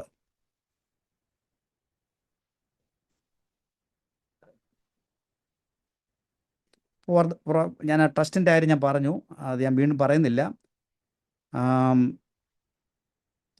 ഈ ഓട്ടോണമി എന്ന് പറഞ്ഞാൽ സ്വാതന്ത്ര്യമായിട്ട് ചെയ്യാനുള്ള കഴിവ് കുഞ്ഞുങ്ങളിൽ നമ്മൾ 1.5 വയസ്സ് തൊട്ട് 3 വയസ്സ് വരെ നമ്മൾ കാര്യങ്ങൾ ചെയ്തു അതിനെ ശീലിപ്പിക്കണം. നമ്മൾ വിചാരിക്കും 1.5 വയസ്സിന് 2 വയസ്സിന് ഈ കുഞ്ഞിന് എന്തോ മനസ്സിലാകാൻ, അതല്ല പ്രശ്നം. അതിനെക്കാട്ടി നമ്മുടെ പ്രശ്നം നമുക്ക് സമയമില്ല. നമുക്ക് ജോലിക്ക് പോകണം, പെട്ടെന്ന് പൊതി കെട്ടണം, അല്ലെങ്കിൽ വീട്ടിൽ ഭക്ഷണം ഉണ്ടാക്കണം. കുഞ്ഞിനെ നമ്മൾ എന്തെങ്കിലും ഇഷ്ടമുള്ള ഇടും. We should ask. ഈവൻ ഒരു കുഞ്ഞിൻ്റെ ഡയപ്പർ മാറുമ്പോഴോ അല്ലെങ്കിൽ മുക്കർ മാറുമ്പോഴോ you should tell the baby, അത് കൊച്ചിലെ മുതൽ പറയണം, മോനെ അമ്മ കുഞ്ഞിൻ്റെ നിക്കർ അഴിക്കാൻ പോവാണേ, അമ്മ എന്നിട്ട് നല്ല നിക്കർ ഇടിച്ചു തരാം. U should tell her or tell him. ഇതാണ് നമ്മുടെ പിൽക്കാലങ്ങളിൽ ഈ കുഞ്ഞിന് മനസ്സിലാവുക. അതൊരു പ്രധാനപ്പെട്ട കാര്യമാണ് ചെയ്യാൻ പോകുന്നത്. അതുപോലെ തന്നെ ഒരു ഓട്ടോണമിക്ക് വേണ്ടിയിട്ട് നമ്മൾ ചെയ്യുന്നതാണ്. ഇപ്പം നമ്മൾ ഒരു ഉടുപ്പ് ഇടിക്കാൻ പോവുക, 2 ഉടുപ്പ് കുഞ്ഞിനെ കാണിക്കുക. ഇപ്പോൾ 2 വയസ്സുള്ള കുട്ടി അല്ലെങ്കിൽ 2.5 വയസ്സുള്ള കുട്ടി, മോനെ ഈ വെള്ള ഉടുപ്പ് വേണോ അതോ ഈ ചുമന്ന ഉടുപ്പ് വേണോ, മോൻ ഏതാ ഇഷ്ടം, അല്ല മോക്ക് ഏതാ ഇഷ്ടം? So you give dum. അപ്പം ആ കുഞ്ഞ് ചിലപ്പോൾ കയറി പിടിക്കും. അത് ആ ഓട്ടോണമി, ആ സ്വാതന്ത്ര്യമായിട്ട് ചെയ്യാൻ ഉള്ള ആ കുഞ്ഞിനെ പ്രേരിപ്പിക്കുന്ന ഒരു കാര്യമാണത്. അതുപോലെ തന്നെ ഈ കുഞ്ഞ് തന്നെ കഴിക്കട്ടെ, അത് അവിടെ എല്ലാം വൃത്തികേടാക്കും, അത് സാരമില്ല, അതൊരു ഓട്ടോണമിയാണ്.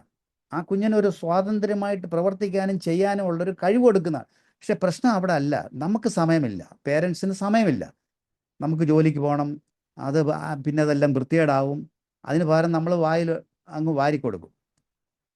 സോ ഇങ്ങനെ ഓട്ടോണമി ഈ കുഞ്ഞിന് ആ പ്രായത്തിൽ ഉണ്ടാക്കുന്നില്ല എങ്കിൽ ഈ കുഞ്ഞിന് ലേറ്റർ പിൽക്കാലങ്ങളിൽ വലുതാകുമ്പോൾ ഉണ്ടാകുന്ന ഒരു സംഭവമാണ് ഷെയിം എന്ന് പറയും. ഒരു നാണമല്ല, ഷെയിം എന്ന് പറയുന്നത് നമ്മൾ ലിറ്ററലി നാണമെന്നാണ് അർത്ഥമെങ്കിലും നമുക്കൊരു കാര്യം ചെയ്യാൻ ഞാൻ ചെയ്യണോ, ഞാൻ ചെയ്താൽ അത് ശരിയാകുമോ, അല്ലെങ്കിൽ വേണ്ട, അത് ശരിയാകത്തില്ല. നമ്മൾ ഒരു ഓട്ടോണമി ഈ കുഞ്ഞുങ്ങളിൽ ഉണ്ടാക്കാൻ നമ്മൾ ശ്രമിച്ചിട്ടില്ല. ഇങ്ങനെ ഓരോ പ്രായത്തിലും ചെയ്യേണ്ട കാര്യങ്ങൾ ഉണ്ട്. ഞാൻ അത് ഓരോന്നും ഞാൻ ഇപ്പോൾ പറയാൻ സമയമില്ലാത്തതുകൊണ്ട് ഞാൻ എന്തെങ്കിലും ഒരു സമയത്ത് ഈ പേരൻറ്റിങ്ങോ അങ്ങനെയുള്ള ക്ലാസ് എടുക്കുകയാണെങ്കിൽ ഞാൻ പറയാം. ഇത് ഇങ്ങനെ ഞാൻ പറഞ്ഞു, ഇതിൻ്റെ അടിസ്ഥാനം പറഞ്ഞതേ ഉള്ളൂ. നമ്മൾ അങ്ങനെ ഇപ്പം ആദ്യം ഞാൻ ട്രസ്റ്റിനെ പറ്റി പറഞ്ഞു, രണ്ടാമത് ഞാൻ ഓട്ടോണമി പറഞ്ഞു. ഇങ്ങനെ ഓരോ ക്യാരക്ടറും ഓരോന്നും ഈ കുഞ്ഞുങ്ങളിൽ നമ്മൾ പേരൻസ് നമ്മൾ എഫേർട്ടിട്ട് നമ്മളത് ചെയ്തു കൊടുക്കണം.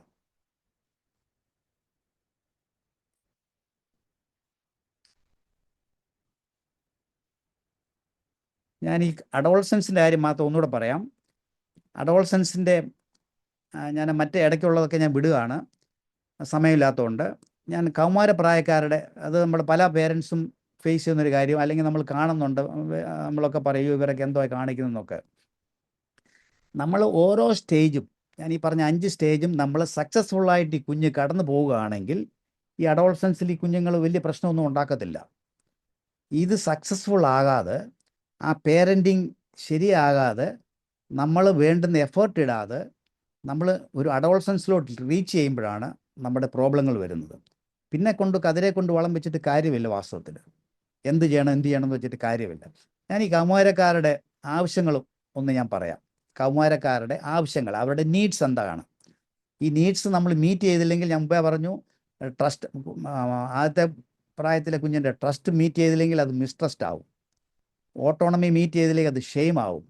അതുപോലെ ഈ കൗമാരപ്രായക്കാർ, അവർക്കും കുറച്ച് നീഡ്സ് ഉണ്ട്. എന്തൊക്കെയാണ് അവരുടെ നീഡ്സ്? ഏറ്റവും പ്രധാനം, അവർ ഈ കൗമാരക്കാരായി കഴിയും, കൗമാരപ്രായമാകും, 12 തൊട്ട് 18 വയസ്സാണ് നമ്മൾ കൗമാരം എന്ന് പറയുന്നത്. ഇവരുടെ ഏറ്റവും വലിയ പ്രശ്നം എന്ന് പറഞ്ഞാൽ അവരുടെ ഒരു ഐഡൻറ്റിറ്റി പ്രശ്നമാണ്. ഐഡൻറ്റിറ്റി, വ്യക്തിത്വം, ഞാൻ ആരാണ്?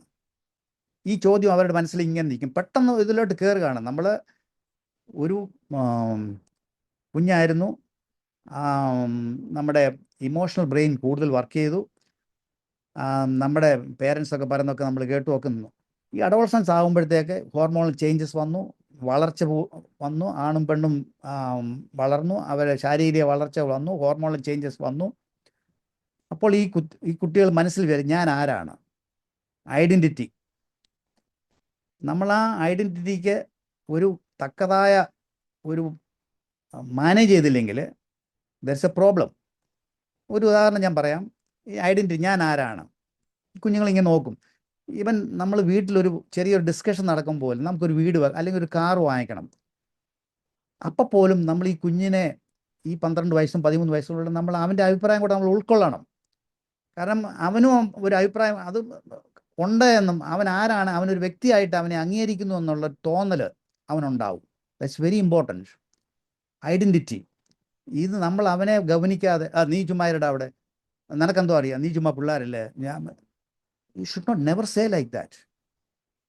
You should give him trust. You should give him a security. You should give him unconditional love.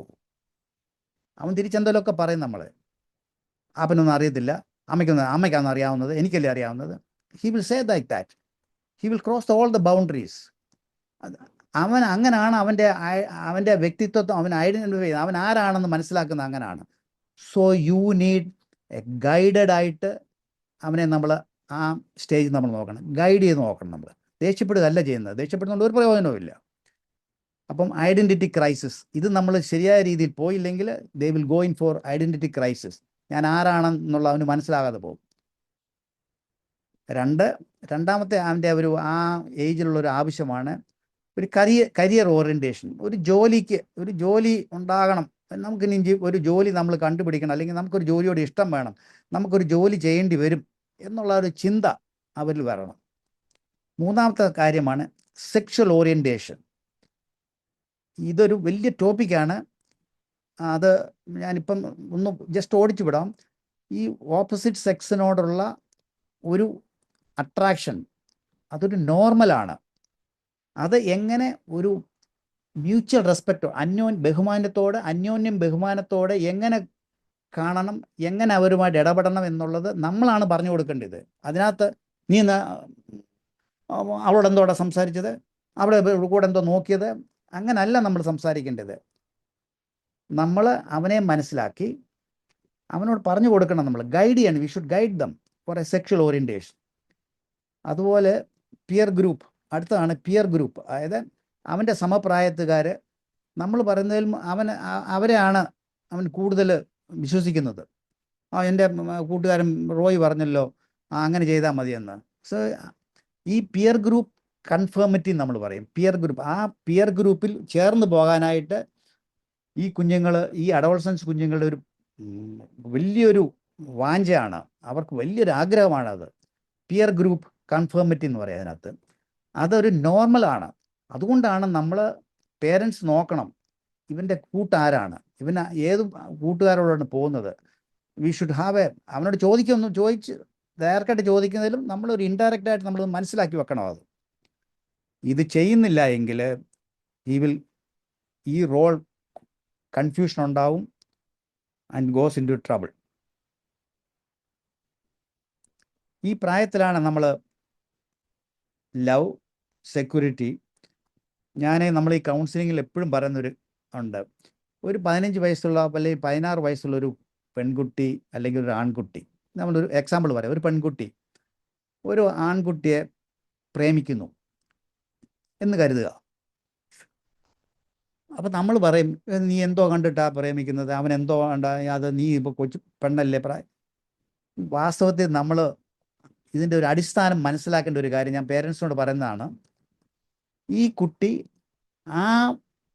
ആ ബോയിയെ സ്നേഹിക്കുന്നത് കൊണ്ടല്ല അവനെ പ്രേമിക്കുന്നത്, അല്ലെങ്കിൽ അവനെ പ്രേമിക്കുന്നത് അവനെ സ്നേഹിക്കുന്നത് കൊണ്ടല്ല.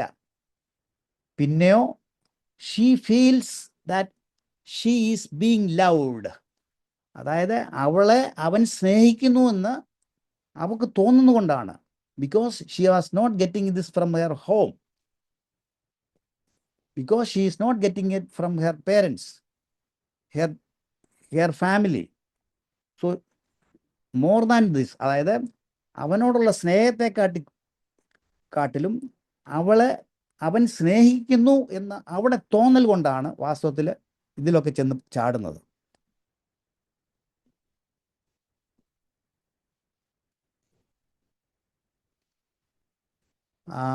ഒരു 4-5 മിനിറ്റേ ഉള്ളൂ. ഈ കുഞ്ഞുങ്ങളിലെല്ലാം ഉള്ളൊരു ന്യൂറോണിൻ്റെ പേരാണ് മിറർ ന്യൂറോൺ എന്ന് പറയും.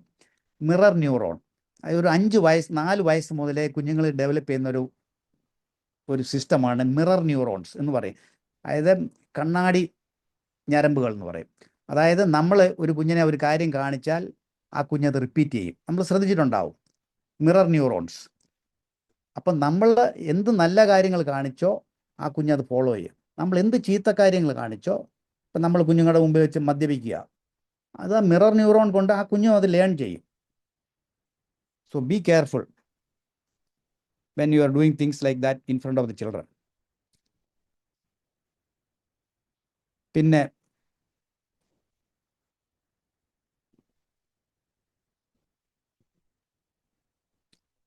ഞാനൊരു ചോദ്യം ചോദിക്കുകയാണ്, ആർക്കാണ് കുഞ്ഞിനെ ശിക്ഷിക്കാനുള്ള അധികാരം? വാസ്തവത്തിൽ ആ ചോദ്യം തെറ്റാകാം, കാരണം ഇപ്പം കുഞ്ഞുങ്ങളെ അങ്ങനെ ശിക്ഷ എന്നുള്ളൊരു വാക്ക് വാസ്തവത്തിൽ പോയി. അതിനുശേഷം ശിക്ഷ എന്നുള്ള വാക്ക് പോയിട്ട് ഡിസിപ്ലിൻ എന്നുള്ള വാക്കായി. അതിനുശേഷം ആ വാക്കും കഴിഞ്ഞിട്ട് ഇപ്പോഴത്തെ ലേറ്റസ്റ്റ് എന്ന് പറഞ്ഞാൽ get connected with the children അതായി. പക്ഷേ സപ്പോസ് ഒരു കുഞ്ഞിനെ ആർക്ക് ശിക്ഷിക്കാം? പേരൻറ്റിനെ ശിക്ഷിക്കാമോ? ഞാൻ ഈ ശിക്ഷ എന്ന് പറഞ്ഞത് വടി കൊണ്ട് അടിക്കുന്നതല്ല ഞാൻ ഉദ്ദേശിക്കുന്നത്. പല കാര്യത്തിൽ ശിക്ഷിക്കാം. എന്തെങ്കിലും ഒരു ബെനിഫിറ്റ് കൊടുക്കാതിരിക്കുക, അല്ലെങ്കിൽ ഒരു സാധനം വാങ്ങിച്ചു കൊടുക്കാതിരിക്കുക, അതെല്ലാം ശിക്ഷയുടെ ഭാഗമായിട്ട് വരും. Who can punish a child? സമയക്കുറവുകൊണ്ട് ഞാൻ തന്നെ പറയാം. ചോദിച്ചാൽ നിങ്ങളൊക്കെ ചിന്തിക്കും, അച്ഛനെ ശിക്ഷിക്കാം, അമ്മയ്ക്ക് ശിക്ഷിക്കാം, അല്ലെങ്കിൽ സാറന്മാർക്ക് ശിക്ഷിക്കാം എന്നൊക്കെ നമ്മൾ പറയും. പക്ഷേ വാസ്തവത്തിൽ ഇത് നിങ്ങൾ എവിടെയെങ്കിലും കേട്ടിട്ടുണ്ടോ എന്ന് എനിക്കറിയത്തില്ല. ഒരു കുഞ്ഞിനെ ശിക്ഷിക്കുന്നത് ആ കുഞ്ഞിനെ ആരാണ് സ്നേഹിക്കുന്നു എന്ന് ആ കുഞ്ഞിന് തോന്നുന്ന ആളിന് മാത്രമേ ആ കുഞ്ഞിനെ ശിക്ഷിക്കാനുള്ള അധികാരമുള്ളൂ. അതായത് ആ കുഞ്ഞിനെ ആരാണ് ആ വീട്ടിൽ, അല്ലെങ്കിൽ ഏത് സാറാണ് ആ കുഞ്ഞിനെ സ്നേഹിക്കുന്നു എന്ന് ആ കുഞ്ഞിന് തോന്നുന്ന ആൾ, ആ ആളിന് മാത്രമേ കുഞ്ഞിനെ ശിക്ഷിക്കാൻ അധികാരമുള്ളൂ. And that will work. അപ്പനാണ് ആ കുഞ്ഞിനെ ഏറ്റവും കൂടുതൽ സ്നേഹിക്കുന്നതെന്ന് ആ കുട്ടിക്ക് തോന്നുന്നത് എങ്കിൽ അപ്പന് ശിക്ഷിക്കാം. അമ്മയാണ് കൂടുതൽ ആ കുഞ്ഞിനെ സ്നേഹിക്കുന്നതെന്ന് ആ കുട്ടിക്ക് തോന്നുകയാണെങ്കിൽ അമ്മയ്ക്ക് ശിക്ഷിക്കാം. കണക്കിൻ്റെ അധ്യാപകനാണ് ആ കുഞ്ഞിനെ മനസ്സുകൊണ്ട് സ്നേഹിക്കുന്നതെന്ന് തോന്നുന്നെങ്കിൽ, ആ കുട്ടിക്ക് തോന്നുന്നെങ്കിൽ ആ കണക്ക് സാറിന് ശിക്ഷിക്കാം. ഇതാണ് ഇപ്പോഴത്തെ ലേറ്റസ്റ്റ്. സോ അങ്ങനെ ശിക്ഷിക്കണം എന്നുണ്ടെങ്കിൽ യു ഷുഡ് ഗെറ്റ് കണക്റ്റഡ്. ഒരു എമ്പതി വേണം. And you should get connected with that child.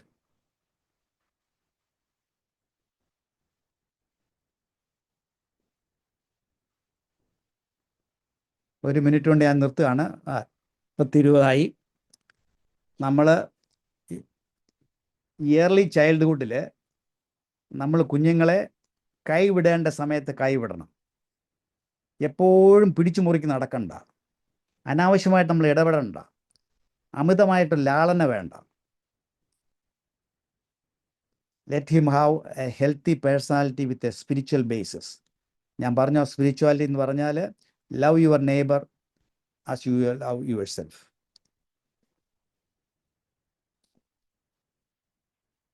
Thank you for giving this opportunity. എന്തെങ്കിലും നിങ്ങൾക്ക് എന്നോട് ചോദിക്കുകയോ ഒക്കെ ചെയ്യണമെങ്കിൽ എൻ്റെ വാട്സപ്പിൽ മെസ്സേജ് ഇടാം. എന്തെങ്കിലും മാനസികം, ശാരീരികം, സോഷ്യൽ,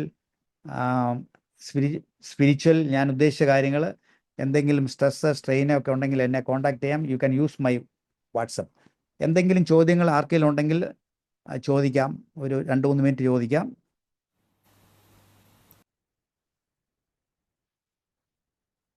രാജു ബ്രദർ, എന്തെങ്കിലും ചോദിക്കാൻ ആർക്കെങ്കിലും ഉണ്ടെങ്കിൽ ചോദിക്കാം, അല്ലെങ്കിൽ സമയം കഴിഞ്ഞെന്നുണ്ടെന്നില്ല വാട്സപ്പിൽ എനിക്ക് മെസ്സേജ് ഇടാം. ഡോക്ടർ ടൈറ്റസ്, ഈ ചില അമ്മമാർക്ക് അവർക്ക് മറ്റ് പല മെഡിക്കൽ റീസൺസ് കൊണ്ട് കുഞ്ഞിന് ഫീഡ് കൊടുക്കാനായിട്ട് ചില മദർമാർക്ക് സാധിക്കാതെ വരുന്നുണ്ട്. കാരണം മനഃപൂർവ്വമല്ല, മറ്റെന്തെങ്കിലും ശാരീരികമായിട്ടുള്ള എന്തെങ്കിലും ഒരു പ്രയാസം.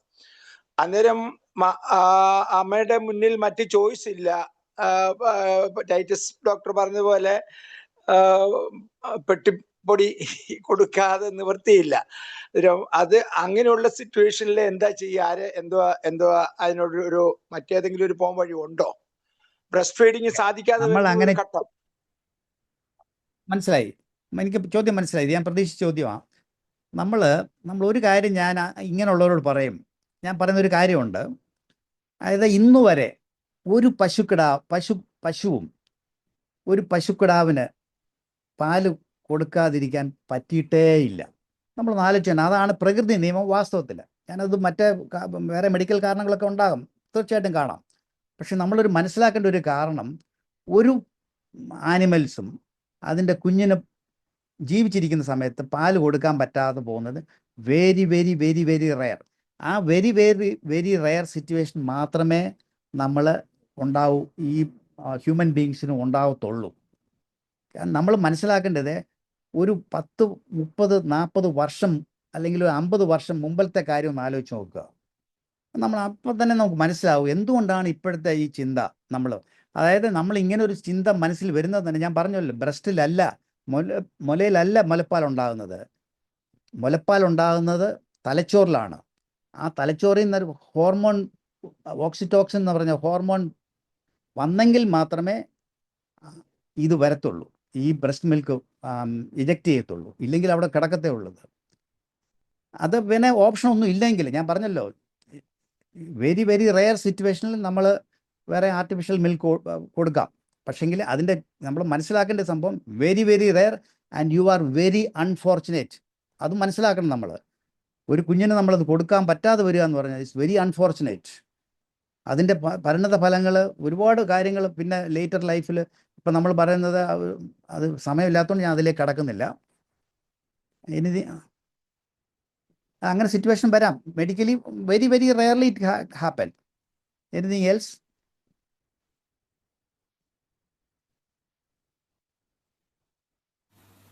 ഹലോ ഡിയർ ഫ്രണ്ട്സ്, ഇന്ന് രാത്രി നമുക്ക് ഇങ്ങനെ ഒരു സുവർണ അവസരം ലഭിച്ചതിനായിട്ട് ഞാൻ ആദ്യമായിട്ട് ദൈവത്തിന് നന്ദി കരയറ്റുന്നു. അതുപോലെ തന്നെ എൻ്റെ ഏറ്റവും പ്രിയപ്പെട്ട ഡോക്ടർ ടൈറ്റസിനോടുള്ള നന്ദിയും സ്നേഹവും അറിയിക്കുന്നു. ഞാൻ ഈ ഒരു ആവശ്യം അറിയിച്ചപ്പോൾ വളരെ അനുകൂലമായിട്ടുള്ള ആ ഒരു അനുഭവത്തിൽ ഇത് തന്നതിനായിട്ട് ഞാൻ ദൈവത്തെ നന്ദിയോടെ സ്തുതിക്കുക. നമ്മുടെ ജീവിതത്തിൽ ഇങ്ങനെ ലഭിക്കുന്നതായിട്ടുള്ള ഈ അനുഭവങ്ങളൊക്കെ നമ്മുടെ ആത്മീയ ജീവിതം മാത്രമല്ല, നമ്മുടെ ഭൗതിക ജീവിതത്തിലും ഒത്തിരി ഇൻഫ്ലുവൻസ് ചെലുത്താൻ കഴിയുന്നു എന്നുള്ളത് നമ്മൾ എത്രമാത്രം അനുഗ്രഹത്തോടെ അത് മനസ്സിലാക്കുവാനായിട്ട് കഴിയും.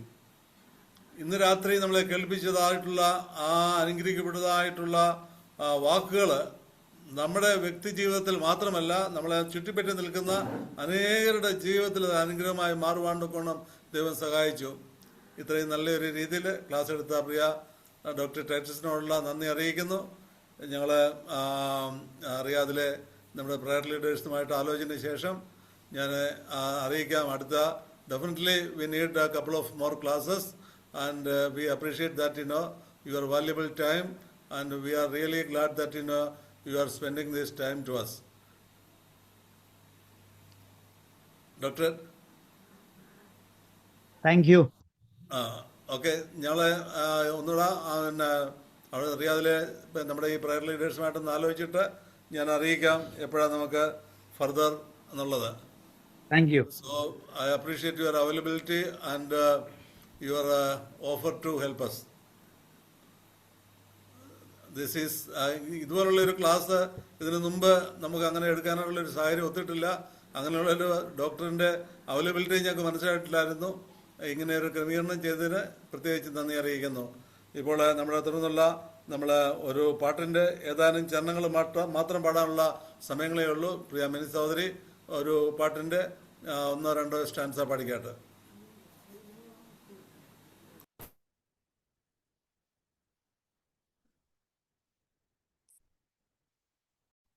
ശുദ്ധിക്കായി നീ യേശു സമീപേ പോയോ, കുളിച്ചോ കുഞ്ഞാട്ടിൻ രക്തത്തിൽ, പൂർണ്ണാശ്രയാമി നിമിഷം തൻ കൃപാ തന്നിൽ വച്ചോ, ശുദ്ധിയായോ നീ കുളിച്ചോ കുഞ്ഞാട്ടിൻ ആത്മശുദ്ധി നൽകും രക്തത്തിൽ, ഹിമം പോൽ നിഷ്കളങ്കമോ നിൻ അങ്കി കുളിച്ചു കുഞ്ഞാട്ടിൻ രക്തത്തിൽ, കർത്തൻ വാരാവിൽ നിന്നങ്കി ശുദ്ധമോ ഏറ്റവും മെന്മയായി കാണുമോ, സ്വർപുരത്തിൽ വാസം ചെയ്തിടാൻ യോഗ്യ പാത്രമായി തീരുമോ അന്നാളിൽ? കുളിച്ചോ കുഞ്ഞാട്ടിൻ ആത്മശുദ്ധി നൽകും രക്തത്തിൽ, ഹിമം പോൽ നിഷ്കളങ്കമോ നിൻ അങ്കി കുളിച്ചോ കുഞ്ഞാട്ടിൻ രക്തത്തിൽ.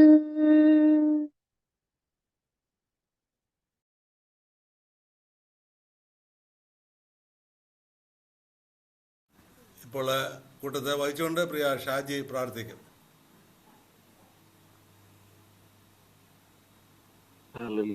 സ്തോത്രം സ്തോത്രം.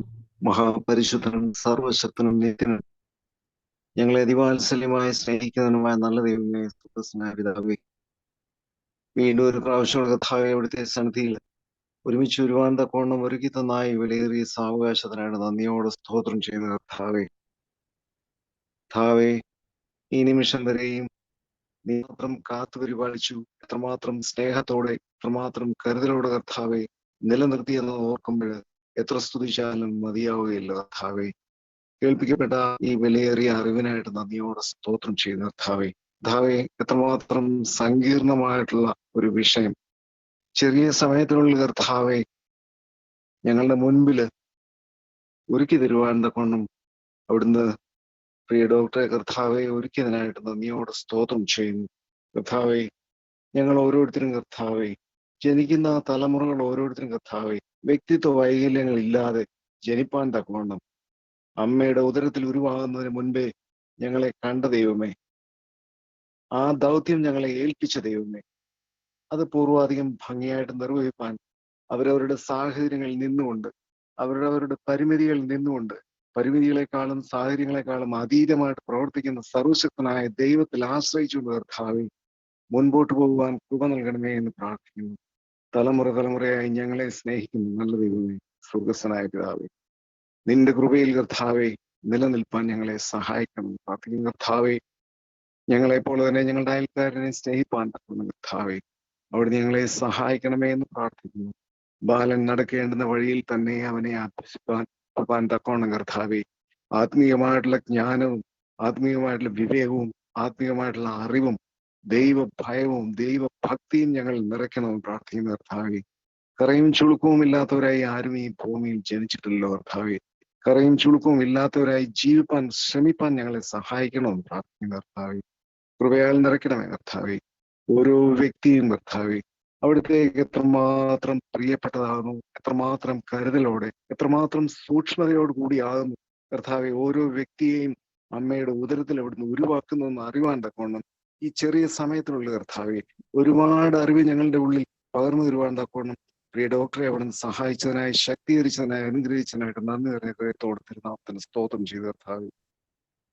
ഞങ്ങളുടെയൊക്കെയും സഭകളിൽ നടക്കുന്ന പ്രീ മാരിറ്റൽ ക്ലാസ്സുകളിലൊക്കെയും കർത്താവെ ഈ വിഷയം വളരെ ഗൗരവത്തോടെ പഠിപ്പിക്കാൻ തക്കവണ്ണം കർത്താവെ അവിടുന്ന് ഇടയാക്കണമേ എന്ന് പ്രാർത്ഥിക്കുന്നു, അവിടുന്ന് സഹായിക്കണമേ എന്ന് പ്രാർത്ഥിക്കുന്നു. നല്ല തലമുറകൾ വളർന്നു വരുവാൻ, ദൈവത്തിനും മനുഷ്യർക്കും ഒരുപോലെ കൊള്ളാകുന്നവരായി തീരുവാൻ ഓരോ വ്യക്തിയെയും അവിടുന്ന് സഹായിക്കണമെന്ന് പ്രാർത്ഥിക്കുന്നു. വീഴ്ചകൾ കർത്താവെ, കുറവുകൾ ഒക്കെയും എല്ലാ മനുഷ്യന്റെയും ജീവിതത്തിൽ സംഭവിക്കുന്നതാകുന്നു. ആ വീഴ്ചകളെ തിരുത്തുവാൻ, ആ വീഴ്ചകൾ ഉയർത്തെഴുന്നേൽക്കുവാൻ തക്കവണ്ണം ആത്മീയമായിട്ടുള്ള ജ്ഞാനത്താല്, സ്വർഗീയമായിട്ടുള്ള ജ്ഞാനത്താല് നിറയ്ക്കുകയും പരിപോഷിപ്പിക്കുകയും ചെയ്യണമെന്ന് പ്രാർത്ഥിക്കുന്നു. തുടർന്ന് കർത്താവെ ഞങ്ങൾക്കറിയാൻ മേലാത്ത പല കാര്യങ്ങളും പറഞ്ഞു തരുവാൻ, ഞങ്ങളെ പഠിപ്പിക്കുവാൻ തക്കവണ്ണം പ്രിയ ഡോക്ടറെ സഹായിക്കുകയും സജ്ജമാക്കുകയും ചെയ്യണമെന്ന് പ്രാർത്ഥിക്കുന്നു. തുടർന്നുള്ള ശുശ്രൂഷകളിൽ ഇവിടുത്തെ സാന്നിധ്യവും കൃപയും നിറഞ്ഞു വരണമെന്ന് പ്രാർത്ഥിക്കുന്നു. അടുത്ത ആഴ്ച കൂടി വരുമ്പോഴേക്കും കർത്താവെ അവിടുത്തെ സ്വർഗീയമായിട്ടുള്ള സാന്നിധ്യത്തിൽ, അവിടുത്തെ സ്വർഗീയമായിട്ടുള്ള നിഴലിൻ കീഴിൽ നിലനിൽക്കുവാൻ ഞങ്ങളെ സഹായിക്കുകയും ശക്തീകരിക്കുകയും ചെയ്യണമെന്ന് പ്രാർത്ഥിക്കുന്നു. പരസ്പരമുള്ള സ്നേഹത്തിലും ഐക്യത്തിലും കർത്താവെ നിലനിൽക്കുവാൻ ഈ TFS ഗ്രൂപ്പിനെ അവിടുന്ന് സഹായിച്ചുകൊണ്ടിരിക്കുന്ന കൃപയ്ക്കായിട്ട് നന്ദിയോടെ സ്തോത്രം ചെയ്യുന്നു. നേതൃത്വം നൽകുന്ന പ്രിയപ്പെട്ട രാജനെ അവിടുന്ന് കർത്താവെ അധികമായിട്ട് ആത്മീയമായിട്ട് അഭിവൃദ്ധിപ്പെടുത്തണമേ, അനുഗ്രഹിക്കണമേ എന്ന് പ്രാർത്ഥിക്കുന്നു.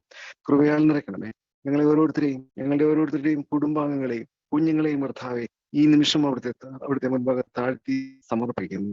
കൃപയാൽ നടത്തിക്കാട്ട് കർത്താവെ, നിന്റെ വെളിച്ചത്തിൽ നടക്കുവാൻ, നിന്റെ ശക്തിയിൽ, നിന്റെ നിഴലിൻ കീഴിൽ കർത്താവെ, നിന്റെ ചെറിയന്റെ കീഴിൽ പറക്കണം ഞങ്ങളെ സഹായിക്കുകയും ശക്തീകരിക്കുകയും അനുഗ്രഹിക്കുകയും ചെയ്യണമേ. കൃപയാൽ നിറയ്ക്കണമേ. പ്രാർത്ഥന കേട്ടിരിക്കാൻ സ്തോത്രം ചെയ്യുന്നു. സകലവും ഞങ്ങൾക്ക് വേണ്ടി കാൽവരിയിൽ ജീവൻ വെച്ച ഞങ്ങളുടെ കർത്താവായ യേശു ക്രിസ്തുവിന്റെ നാമത്തിൽ കൃപ തോന്നി കേൾക്കുമാറാകണമേ. ആമേൻ. ആമേൻ. സ്വർഗസ്ഥനായ ഞങ്ങളുടെ പിതാവേ, തിരുനാമം പരിശുദ്ധമാക്കപ്പെടണമേ. രാജ്യം വരണമേ. ഇഷ്ടം സ്വർഗത്തിലെ പോലെ ഭൂമിയിലും ആകണമേ. ഞങ്ങൾക്ക് ആവശ്യമുള്ള ആഹാരം തരണമേ. കടക്കാരോട് ഞങ്ങൾ ക്ഷമിക്കുന്ന പോലെ ദോഷങ്ങളോട് ക്ഷമിക്കണമേ. ഞങ്ങളെ പരീക്ഷയിൽ പ്രവേശിപ്പിക്കാതെ ദുഷ്ടങ്ങളെ വിളിക്കണമേ. രാജ്യവും ശക്തിയും മഹത്വവും എന്നേക്ക് നിനക്കുള്ളതാകുന്നു. ആമേൻ. പിതാവായ ദൈവത്തിന്റെ സ്നേഹവും പുത്രനായ യേശു മെശിഹായുടെ കൃപയും ആശ്വസ്യകരുന്ന പരിശുദ്ധാത്മാവിന്റെ സംസർഗവും ശ്വാസവും കൂട്ടായ്മയും നമ്മെല്ലാവരോടും ഓർത്ത് പ്രാർത്ഥിച്ച എല്ലാ കാര്യങ്ങളോടും, പ്രത്യേകിച്ച് അനുഗ്രഹിക്കപ്പെട്ടതായുള്ള കർത്താവെ ക്ലാസ്സുകൾ ഞങ്ങൾക്ക് പറഞ്ഞു തന്ന പ്രിയ ഡോക്ടർ ടൈസനോടും ആ പ്രിയ കുടുംബത്തോടും അവർ കർത്താവെ ഞങ്ങളോട് കാണിച്ച വലിയ സ്നേഹത്തോടും കൂടെ ഇപ്പോഴും എപ്പോഴും ഇന്നും എന്നേക്കും ഉണ്ടായിരിക്കുമാറാകട്ടെ.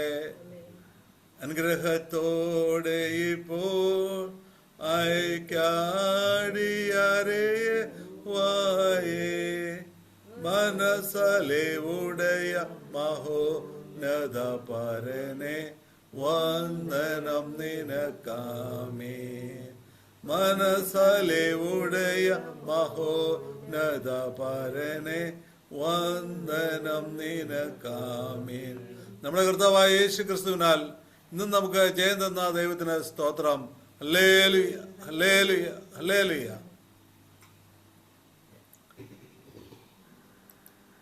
പ്രിയ ദൈവജനമേ, അല്പസമയം എന്തെങ്കിലും സംസാരിക്കാനുണ്ടെങ്കിൽ still doctor is available.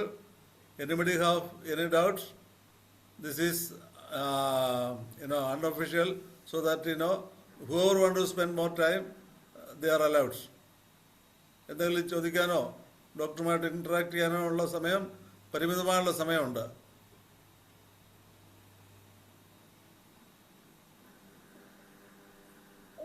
Titus ഓസ്ട്രേലിയക്ക് പോയോ അതോ നാട്ടിൽ തിരുവല്ലയിലുണ്ടോ? ഞാൻ വിൽസണാ. മനസ്സിലായി. ശരി, അച്ഛൻ ഉണ്ടായിരുന്നു. ഉണ്ടച്ഛാ ഇവിടെ? ഞാൻ ഇച്ചിരി നേരത്തെ വന്നായിരുന്നു. ഒരു 9 തുടങ്ങി ഒരു 5 മിനിറ്റിനുള്ളിൽ ഞാൻ ജോയിൻ ചെയ്തായിരുന്നു. ഓ ശരി അച്ഛാ. ഞാൻ ക്രിസ്മസ് കഴിഞ്ഞേ പോകുന്നുള്ളൂ. Okay okay, fine fine, okay, good. Okay, നന്നായിരുന്നു, അനുഗ്രഹമായിരുന്നു ക്ലാസ്. താങ്ക് യു അച്ഛാ. രാജു ബ്രദർ റിയാദില? അല്ലല്ല, ഞാൻ 2017 നാട്ടിൽ വന്ന് സെറ്റിലായി റാന്നിയില്. റാന്നിൽ എവിടെയായിട്ടാ? റാന്നിയില് ഞാൻ താന്നിമൂട്ടിലെയാ. താന്നിമൂട്ടിലെ ഞാനും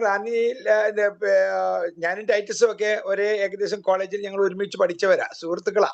വീട്ടു പേരെന്താ അച്ഛൻ്റെ? ഞാൻ പുളിയിലെത്തി, എന്റെ അമ്മ വീട് പുളിയിലെത്തിയാ. അപ്പൊ അറിയാമല്ലോ, പുള്ളിലത്തെ തമ്പി ഞങ്ങൾ ഒരുമിച്ച് പഠിച്ചതാ.